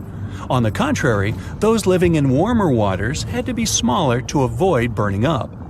But what did this enormous fish look like? Most modern depictions show the megalodon resembling an enormous great white shark. But well, it seems it may not necessarily be correct. The megalodon likely had a much shorter nose and a flatter jaw that looked almost squashed when compared with a great white shark. It also seems to have something in common with the modern blue shark: extra-long pectoral fins. They needed these to support their weight and size while navigating the planet's waters. Lastly, the lady megalodons, seem to have been about twice as large as the gentlemen. As for their offspring, even a small megalodon was enormous, at least 6.5 feet from nose to tail. How do we know that?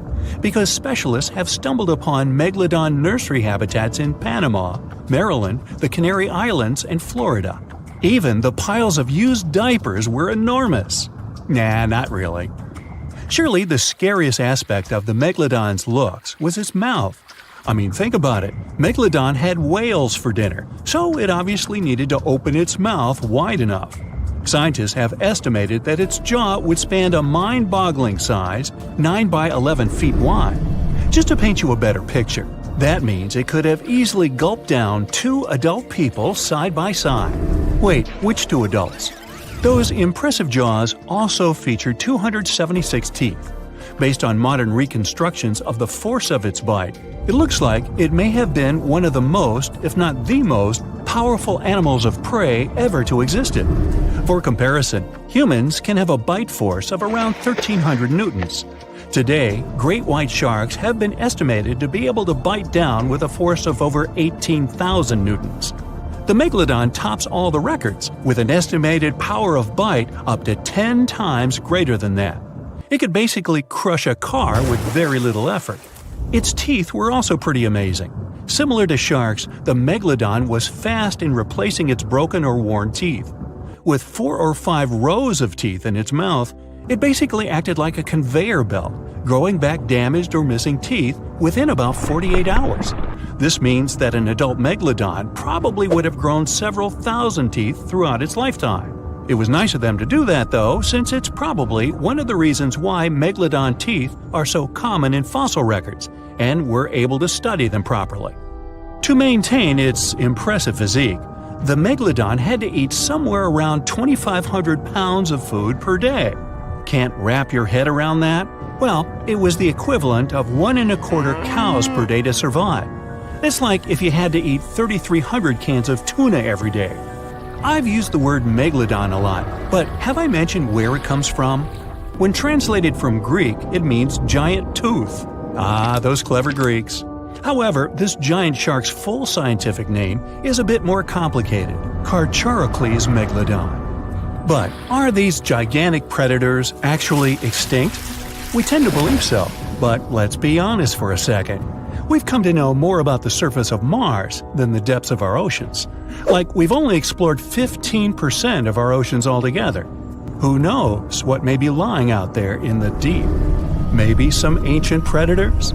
The Mariana Trench is the deepest oceanic trench on Earth. The Challenger Deep, its deepest part, is so deep that you could dip the whole of Mount Everest in there and it would still be over a mile above the surface. That's deep. If a megalodon or two ever needed a place to crash, that would be a discreet enough location. However, the Mariana Trench is not a particularly comfy place to be in. Because it's cold and steeped in total darkness and all. The temperatures here are around 36 degrees Fahrenheit all year round. And to top it all off, the pressure is 1,000 times stronger than at sea level. So it's safe to assume that if any megalodon is hiding in here, its teeth and bones might not be looking so good. Because of the intense pressure here in the Mariana Trench, proteins and calcium start to dissolve and disintegrate. That's why, for example, the Haddell snailfish, the deepest dwelling fish we've discovered, has evolved to feature flexible cartilage instead of bones. To survive here, the megalodon would also need to learn to navigate in complete darkness. That means it would have to either become luminescent or evolve to grow massive eyes like the giant squid. While it may sound like an intriguing and good idea for a movie script, most scientists don't think it's possible. Why? Well, most of them say it's because of the megalodon's size. Most foods that megalodons like to eat live in shallow ocean areas and not in the deep, deep sea. Specialists believe that if these animals were actually still roaming our waters, there's no way we wouldn't know about it. They would need to come up for dinner every now and then, right? Their food is also the most likely cause of why the megalodon is not alive anymore. While some specialists believe the megalodon became extinct because of a drop in the ocean water temperature, most scientists suggested that the shifting food chain dynamics may have been more to blame. Why? Because at some point, there was less and less of its primary food source, baleen whales, and at the same time, the numbers of its natural competitors, like smaller predatory sharks like the great white shark and whales, increased. The megalodon did live on this planet a lot more than we did, and way back when we didn't even exist yet. They were here for nearly 70 times longer than we, modern humans, have, inhabiting the oceans for around 20 million years. Homo sapiens appeared around 300,000 years ago. The megalodon managed to survive for so long mostly because of its unbeatable size. I mean, they can make a meal out of almost everything in the sea at the time. We may think about both of them as prehistoric creatures, but the megalodons and the dinosaurs never coexisted on Earth. The dinosaurs probably died out about 66 million years ago. Megalodons seem to have appeared a bit later. That's because the oldest megalodon fossils we have yet discovered are from the Miocene epoch, which began 23 million years ago. So long, Meg! Antarctica. It was once a green land full of dinosaurs, but now it's a frozen continent bigger than that of the US that doesn't belong to anyone. It isn't hard to find. Wherever you go, just go south until you get to the big icy thing at the south pole of our planet. It lies within the Antarctic Circle, and is the largest single mass of ice on Earth. The continent is bigger than the US and even bigger than all of Europe. And still, Antarctica was officially discovered recently. Scientists hadn't known of its existence until 1820. After the discovery, it took another 2 decades to confirm it was a whole new continent, and a few more decades after that to decide on a name. In Antarctica, anti means the opposite. So Antarctica literally means the opposite of the Arctic.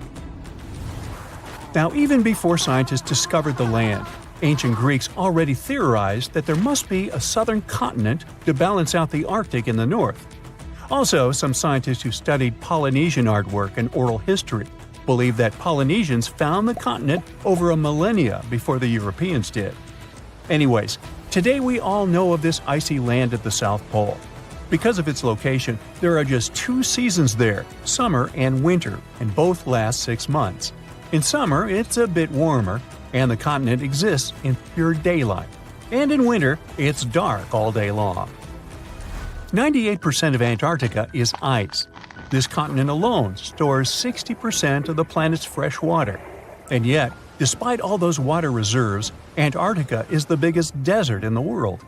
By definition, a desert is an area with sparse vegetation and little snow or rain. Notice that plenty of sand isn't a necessary condition here, even though the continent does have some sand and even sand dunes. It also gets a lot of wind. Antarctica is the windiest continent on Earth, and wind speeds can reach 200 miles per hour. That's even faster than hurricane winds. The little snow the land gets never melts. It just builds up over time, for centuries and millennia. So there's a thick ice layer there. This makes Antarctica full of hidden secrets. There's a whole new world underneath its ice. For example, there are a lot of mountains on the continent that are like 9,000 feet tall. It's taller than 3 Burj Khalifas stacked on top of each other, if we must, and that's currently the tallest skyscraper in the world. But we don't see all those mountains because they're all hidden under the ice sheet that's almost 16,000 feet thick. There's also a lake down there, beneath over 11,000 feet of snow. The lake is called Lake Vostok, named after Vostok Research Station, under which it's located. Originally, it was just a hypothesis. Over a century ago, a scientist suggested that the huge pressure created by tons of ice could decrease the melting point of ice in the lowest layers of the ice sheet, creating liquid water, which could form a lake. He didn't prove his ideas in his lifetime, but others continued his work and confirmed that this theory was true. There's also a canyon in Antarctica, hidden underneath huge masses of snow too. It's deeper than the Grand Canyon we have in Arizona. There is a mountain range that divides the continent into 2 parts, East Antarctica and West Antarctica. The western part of the continent is experiencing higher temperatures and is starting to melt. If West Antarctica melts and releases its stored water, it will raise the average global sea level by about 16 feet. That will be enough for some cities all over the world to completely disappear. Perhaps the first to turn into a water world will be Thailand's capital Bangkok, which is just 5 feet above sea level. Then it will be Amsterdam in the Netherlands, followed by Ho Chi Minh City in Vietnam, Cardiff in the UK, and New Orleans in the US. People do a lot of work in Antarctica now, residing there for many months at a time to study this mystery of a continent. Over the years, even a few children were born there. But it's not a country, and the land doesn't belong to anyone.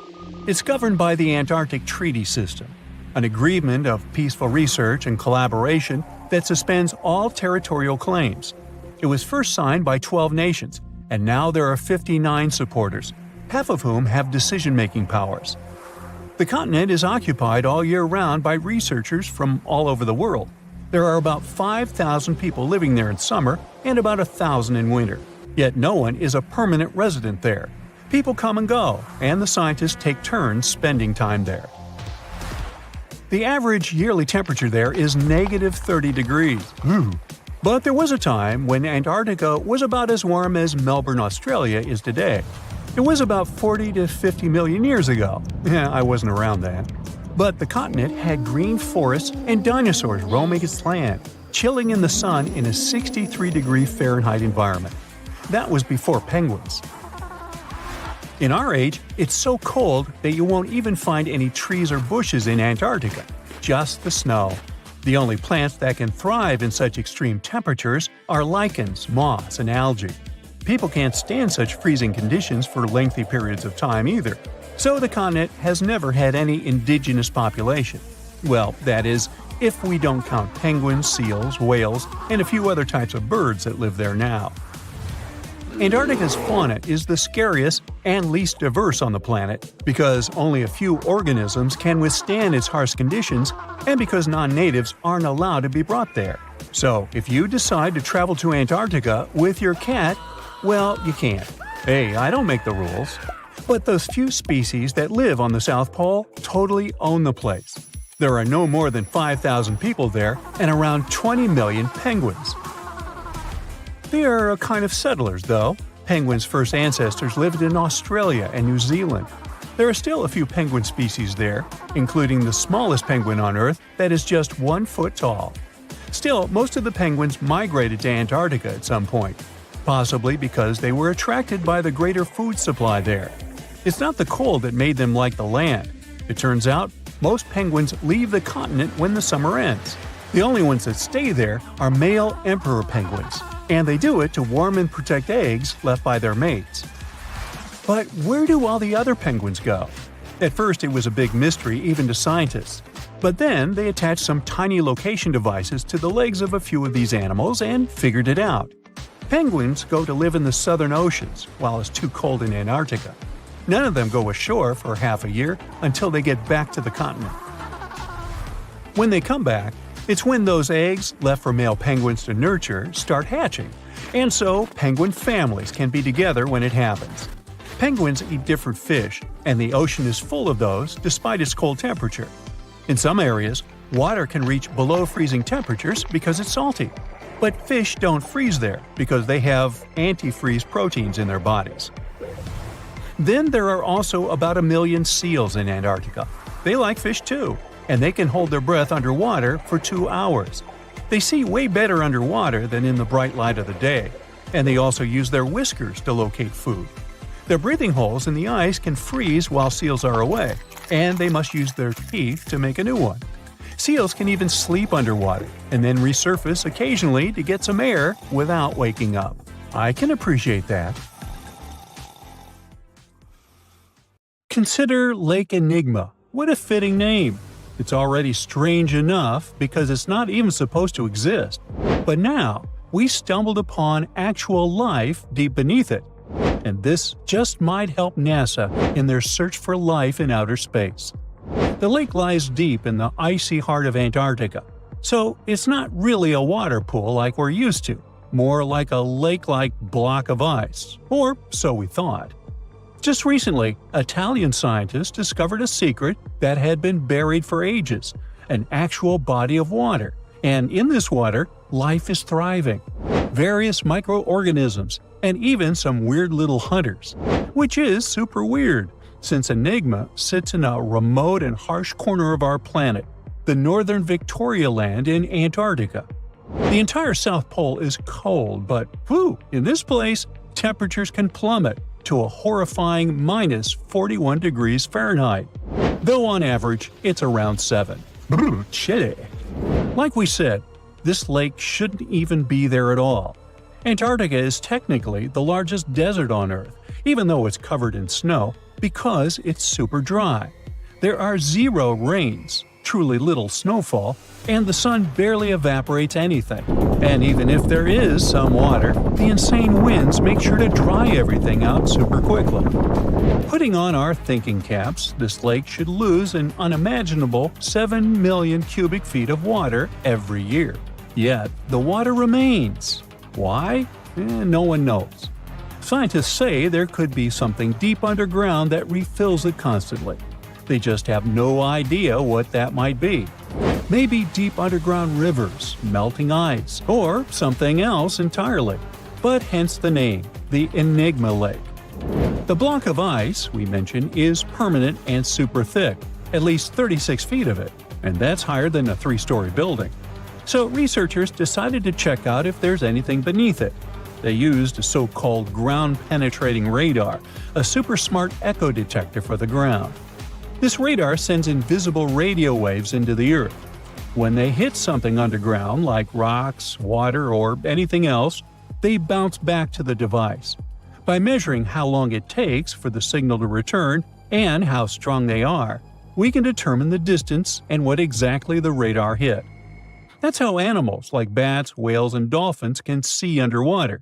And we humans stole this cool nature idea to research buried structures and hidden caves. Scientists used this device all over the Enigma surface. This way, they were able to create an entire map of this under-ice world beneath.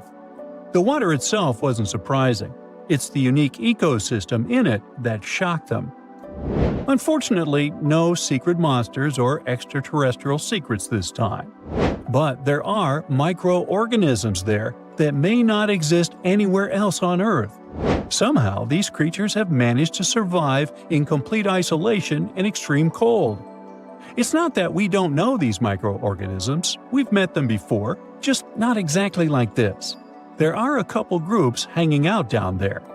The first one is Bacteroidota. They love breaking down complex molecules, especially in your stomach, and help digest tough plant fibers. They mostly hang out inside us, but in the outside world, we might occasionally find them in soils and oceans. Then Actinobacteriota, genius chemists among bacteria. They decompose organic materials and help the soil get healthier. They're also famous for producing antibiotics, so we owe a lot of our medicine to them. The third one is Pseudomonadota. These guys weren't a surprise. They're crazy adaptable. They can thrive pretty much anywhere, from soil to water to the human body. Some of them are good, helping plants grow and in nutrient cycles, but others can be opportunistic pathogens. Ooh, bad guys. But what is actually a surprise is that Lake Enigma has tons of passibacteria. They're ultra small even for microorganisms and can barely do anything themselves.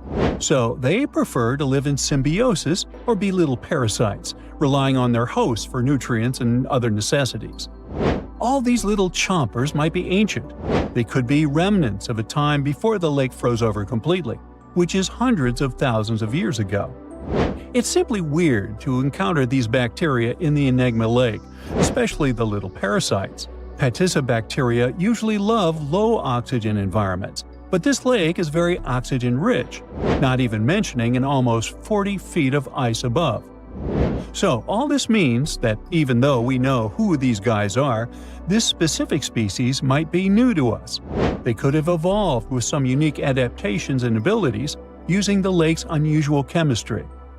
They probably rely on a super simple and delicate food web.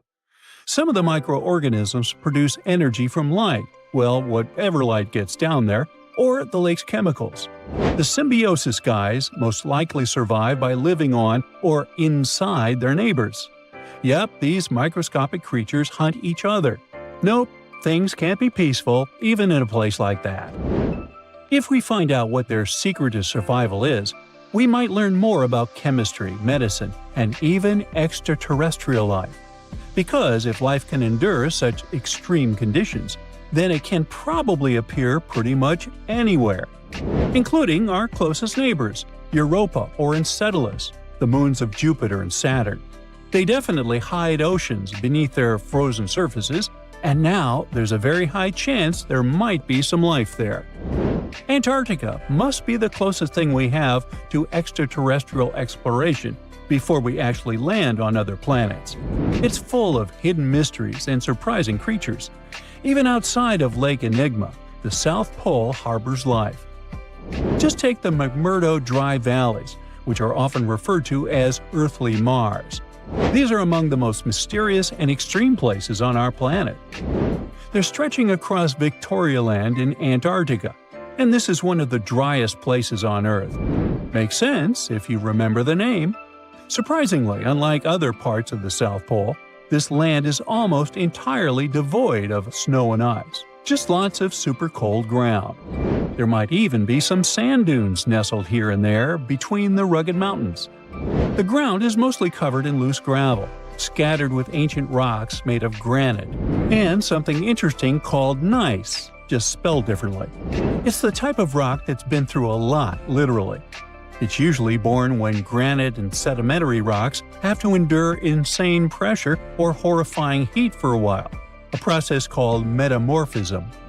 These conditions are so intense that they literally rearrange the minerals into layers. That's why gneiss has such beautiful foliated looks. It's the planet's version of baking a layered cake. It's amazing because this place is almost exactly the way it was millions of years ago.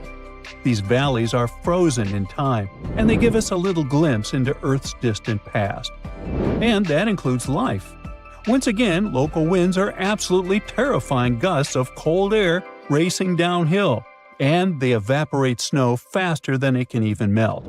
So, logically, you shouldn't find much water here, not even mentioning life. But somehow, you can still stumble across frozen lakes and saline ponds in the dry valleys. And local life stretches all reason and our understanding of biology. It exists inside the rocks themselves. Microorganisms are hidden in slightly moist cracks and crevices. Deep inside, there's endolithic bacteria. These guys are super chill. Instead of moving around like other microorganisms, they always stay put inside their little rocky homes. How do they survive? Through photosynthesis. Just like plants, they take teeny tiny parts of light that gets in crevices and acts like little solar panels, getting energy from the sun. Meanwhile, in another place, beneath the Taylor Glacier, there's bacteria that literally doesn't eat anything. Not comfort, not sunlight, not even oxygen. These guys rely on a diet of dusty rocks and sulfur to fuel their weird metabolisms. By breaking down sulfur and iron, they get energy to sustain themselves. This way, they easily survive in deep seas, at sub-freezing temperatures, completely cut off from sunlight, oxygen, and the world itself. This place is fascinating for both its life and the lack of it. In some parts of the valleys, like University Valley, yes, that's what it's called, the permafrost is so harsh that no microbes were found at all. This might be one of the only places on Earth where life appears to be completely absent, a quite scary idea. Anyway, now scientists are thinking about learning more about Lake Enigma and drilling this Mars-like environment, exactly for that reason, to see how we could get samples from Mars in the future. Ooh, you're diving into the dark and icy waters of Antarctica. The eerie blue darkness is enveloping you, reminiscent of the vast expanse of open space. In these depths, where you least expect to encounter any living creature, you suddenly hear a loud, strange sound. A quacking noise, as if a giant duck was hidden in the deep. In 1960, researchers first recorded this sound and named it bioduck. Clever. For decades, they tried to unravel the mystery of its source. Was it a giant kraken? An extraterrestrial spaceship that had crashed into the ocean? A mysterious sea monster? Or perhaps an enormous duck? There were many versions, one more bizarre than the other. Oceanographers detected similar sounds in other locations as well. Off the western coast of Australia and near New Zealand, they recorded similar but higher pitch signals, which they named bio-goose. It seems the creepy atmosphere of the story disappears with such names. Anyways, these sounds were not isolated incidents. They happened multiple times with consistent intervals. Many initially thought the source must be mechanical, given the regularity of the sounds. However, studying the oceans in the latter half of the 20th century was challenging because of limited technologies. Nevertheless, scientists persisted in collecting data on bioduck and biogoose, driven by their insatiable curiosity. As more data accumulated, so did the theories. But scientists eventually uncovered the mystery. Bioduck turned out to be a form of communication with a biological origin. When researchers analyzed the repeating sounds, they noticed that the signals never overlapped. One source would speak while the others remained silent, suggesting a form of communication. The question remained, which ocean creature possessed such an extraordinary method of communicating through varied frequency sounds? The answer, as many have guessed, is whales. Scientists compared the bioduck sound from Antarctica with the calls of minke whales and found striking similarities. The biogoose sounds from the waters off Australia and New Zealand likely belong to other species or very young minke whales. This discovery, however, only deepened the mystery. What purpose did these sounds serve? Were the whales discussing their dinner plans, laughing at the humans recording their voices, or perhaps sharing deep insights about the universe? The possibilities were endless, but the most astonishing revelation was that humans might one day learn to communicate with these magnificent creatures. Communicating with whales is no longer a far-fetched idea. Scientists from the University of California have already established contact with a humpback whale named Twain. In a groundbreaking experiment, researchers conducted a 20-minute conversation with the marine mammal. Here's how they did it. The specialists went on a marine expedition to the coast of Alaska, where they recorded the sounds of a group of humpback whales. Then they played these sounds through speakers, sending the signals back into the ocean. The recorded sounds resembled a greeting, like, "Hey, what's up?" but in the whale language. These greetings are used by whales to call each other or indicate their location. Now, soon after sending the signals, the researchers received a response.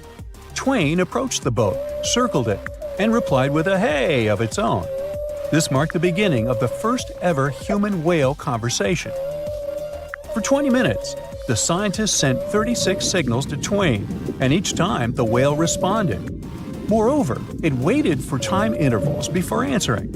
That is, the team received a response from the whale, waited 10 seconds, and turned on the sound again. Researchers then waited 10 seconds and answered. It seems that Twain was a very delicate interlocutor.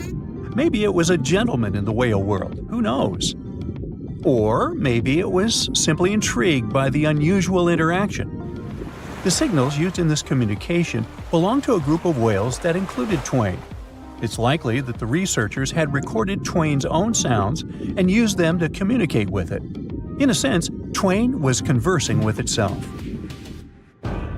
Now let's continue our journey and venture into the deepest oceanic trench on Earth, the Mariana Trench. A quick reminder, the Mariana Trench is a colossal chasm in the ocean floor, stretching over 1,500 miles south of Japan and reaching a depth of nearly 36,000 feet at its deepest point. To put that into perspective, the height of the Burj Khalifa, the world's tallest building, is like 1/10 of the Mariana Trench's depth. Now imagine this. In this deep, dark abyss, scientists recorded a strange sound.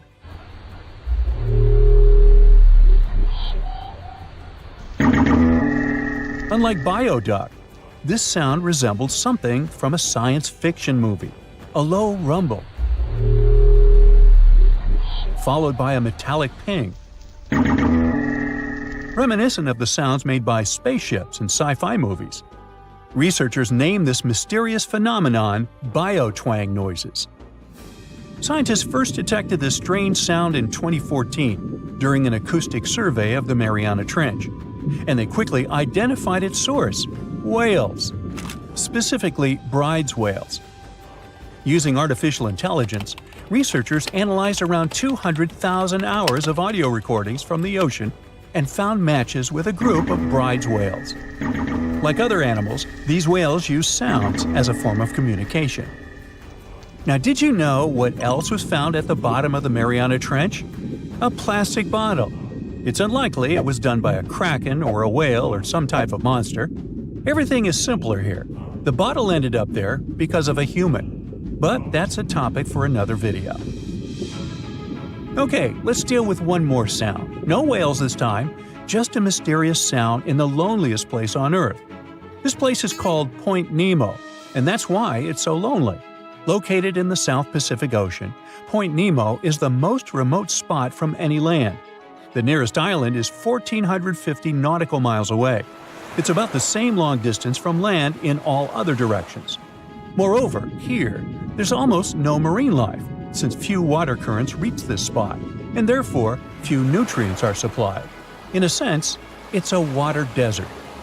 And so, in 1997, oceanographers recorded a very strange and frightening sound coming from the depths in the area of Point Nemo.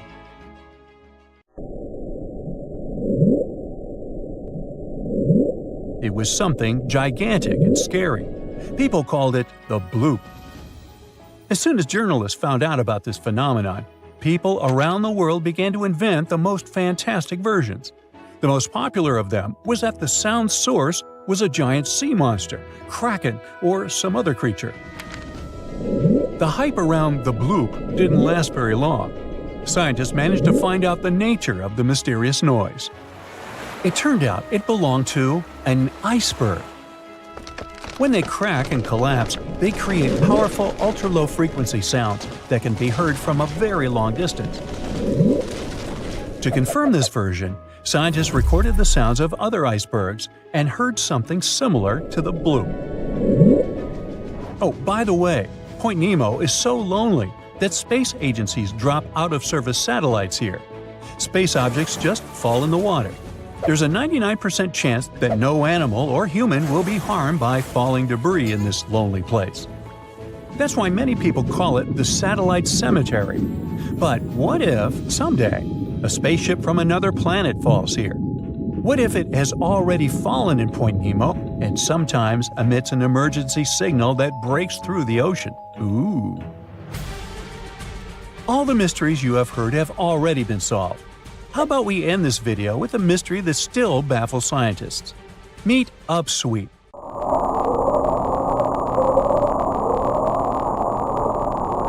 One of the most mysterious sounds ever recorded in the ocean. It's not just noise, it's a series of short ascending tones repeated at intervals of several seconds. It was first discovered in 1991 using hydrophones installed in the Pacific Ocean. At first, oceanographers suggested that upsweep could be associated with volcanic activity or underwater earthquakes. But the seasonal nature of the sound and its intensity change depending on the time of year, which rules out these versions. People began to consider hypotheses related to the biological life of the ocean. They studied the migration routes of marine animals and their behavior at different times of the year. However, despite all efforts, the sound source has not been identified. Some studies suggest that upsweep may be associated with certain species of fish or other marine animals that make sounds for communication or navigation, but no one has been able to prove it. You're down in one of those polar seas where the Brinacle, eerily called the Finger of Death, is born. It's a strange, almost otherworldly place, the deep ocean, where light barely reaches. Everything down there seems to have adapted to survive in darkness and intense cold. But even those truly hardy creatures aren't ready for what a Brinacle can do. When that briny, supercooled water starts dripping down, a ghost story begins. The formation of these brinicles is a fascinating process, like an underwater science experiment happening in real time. We know that when seawater freezes, it doesn't freeze like fresh water. Because of all the salt in it, it has to push out impurities to form the pure ice that floats at the top. This means the salty water, or brine, ends up trapped in channels and pockets within the ice. When it sees the light of day for the first time, a brinacle resembles a pipe of ice reaching down from the underside of a layer of sea ice.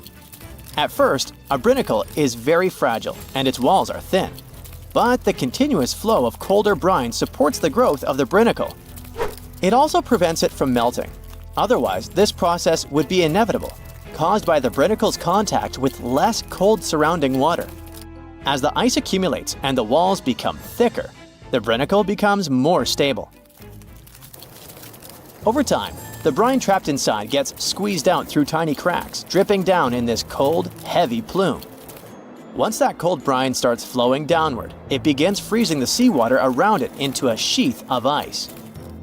That's why, instead of melting as it hits the water below, it forms this icy casing that protects it, helping it grow longer and stronger. The brinacle keeps moving forward inch by inch, and this crazy downward spiral is almost unstoppable. And when it touches down on the seafloor, that's when the trouble begins for anything living nearby. Imagine being one of those creatures on the seafloor, maybe a sea star or an unsuspecting urchin just trying to make it through the day. And all of a sudden, you see this icy tentacle nearing you. It isn't just some cold water coming down. It's basically a net of ice moving down and spreading out. There's no escape, no way to predict its coming, and no chance for survival. It's a slow-motion natural disaster in action. When a brinacle reaches the seafloor, it continues to accumulate ice while the surrounding water freezes over. The brine keeps traveling across the seafloor in a downslope direction. Once it reaches the lowest possible point, it stops and pools. But don't let the danger distract you from how beautiful brinicles are. Well, in their own creepy way. They look like something you'd see in a dream. Elegant, twisting ice tubes reaching down, perfectly symmetrical, and totally random. Filming a brinacle is no easy task because they're delicate when they first form. Just the motion from a nearby current or a sudden change in temperature can snap them off, ending the show before it really starts. So, scientists who managed to capture brinicles on film in 2011 actually got incredibly lucky. It was the first time the world got to see this icy finger descending and freezing everything it touched, and it changed our understanding of polar ecosystems. Brinicles can reach quite impressive sizes. Sometimes they can stretch for several feet. Their size depends on the conditions of the water and ice above. The slower the water movement and the colder the temperature, the bigger and stronger a brinacle can grow. But if the water's too deep or if there's too much movement in the current, the brinacle is likely to break apart. It needs just the right balance to survive long enough to touch down and freeze over the ocean floor. For creatures living on the seafloor, brinicles are like invisible booby traps, only instead of avoiding a net, they're avoiding an expanding ice cage. Starfish and sea urchins might not have big brains, but they have a basic survival instinct to crawl away from danger. Sadly, with brinicles, they're usually caught completely off guard. One second they're minding their own business, the next, an icy sheet is closing in around them, trapping them where they are and freezing them almost instantly. It's hard not to feel sympathy for these creatures, right? You watch footage of a brinacle in action and you see a starfish just stopping.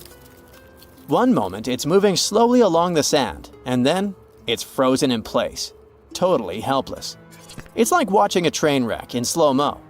Luckily, brinicles present danger only to smaller marine life forms like sea urchins and starfish. Bigger animals like seals or whales, or humans who happen to go diving in the ocean at the frigid poles, brinicles are totally harmless. At the same time, for scientists, this tough natural phenomenon offers a fascinating insight into how life adapts, or fails to adapt for that matter, in extreme environments. And it gets even better. A brinacle might just be the perfect setup for life to begin. Researchers are now looking at these super salty ice tubes as not just fatal traps, but potentially as sources of life. This theory isn't just science fiction, it's rooted in actual research. Here's how it goes. The brine channels in sea ice are full of tiny, confined spaces. Those are exactly the kind of places where chemicals can get trapped, concentrated, and start interacting in interesting ways. It's like setting up a mini-lab where the building blocks of life can come together and create something new. Scientists think this process of salt rejection in sea ice could have actually helped the first bits of life appear. Some researchers even think that this process might be happening right now on icy moons like Europa, Ganymede, or Enceladus, where there might have been frozen seas beneath thick ice layers. Just imagine it. Brinicles forming in other worlds of our solar system, laying down the foundations for extraterrestrial life, and all thanks to the same icy process that creates these fingers of death here on Earth. One way scientists describe brinicles is by comparing them to chemical gardens. Have you ever done one of those experiments where you mix metal salts into a solution and watch them produce plant-like structures? Well, you can observe a similar chemical process when a brinacle is in action. In the cold, saline-rich brine of a brinacle, certain reactions could kick off to create amino acids or other building blocks of life. It's wild to think that something so dangerous could have also helped shape our world, or could be creating other forms of life elsewhere. In both cases, whether on Earth or another planet, these icy chemical reactions might be the first step toward the formation of simple life forms. It's a kind of alchemy, where ice and salt water mix to create something more than the sum of their parts. This is one reason why scientists are so eager to study brinicles. Each one could hold a tiny clue about how life begins, survives, or fails under extreme conditions. Something as mesmerizing and weird, but at the same time simple as brinicles, hints at bigger questions. How did life start on Earth? What are the conditions needed for life to survive in extreme environments? Could icy structures like these exist in other parts of our solar system or beyond, creating similar conditions that might one day give rise to alien life? As much as they look like a silent threat reaching out from the ice, brinicles are also reminders of how beautifully complex and interconnected our world is.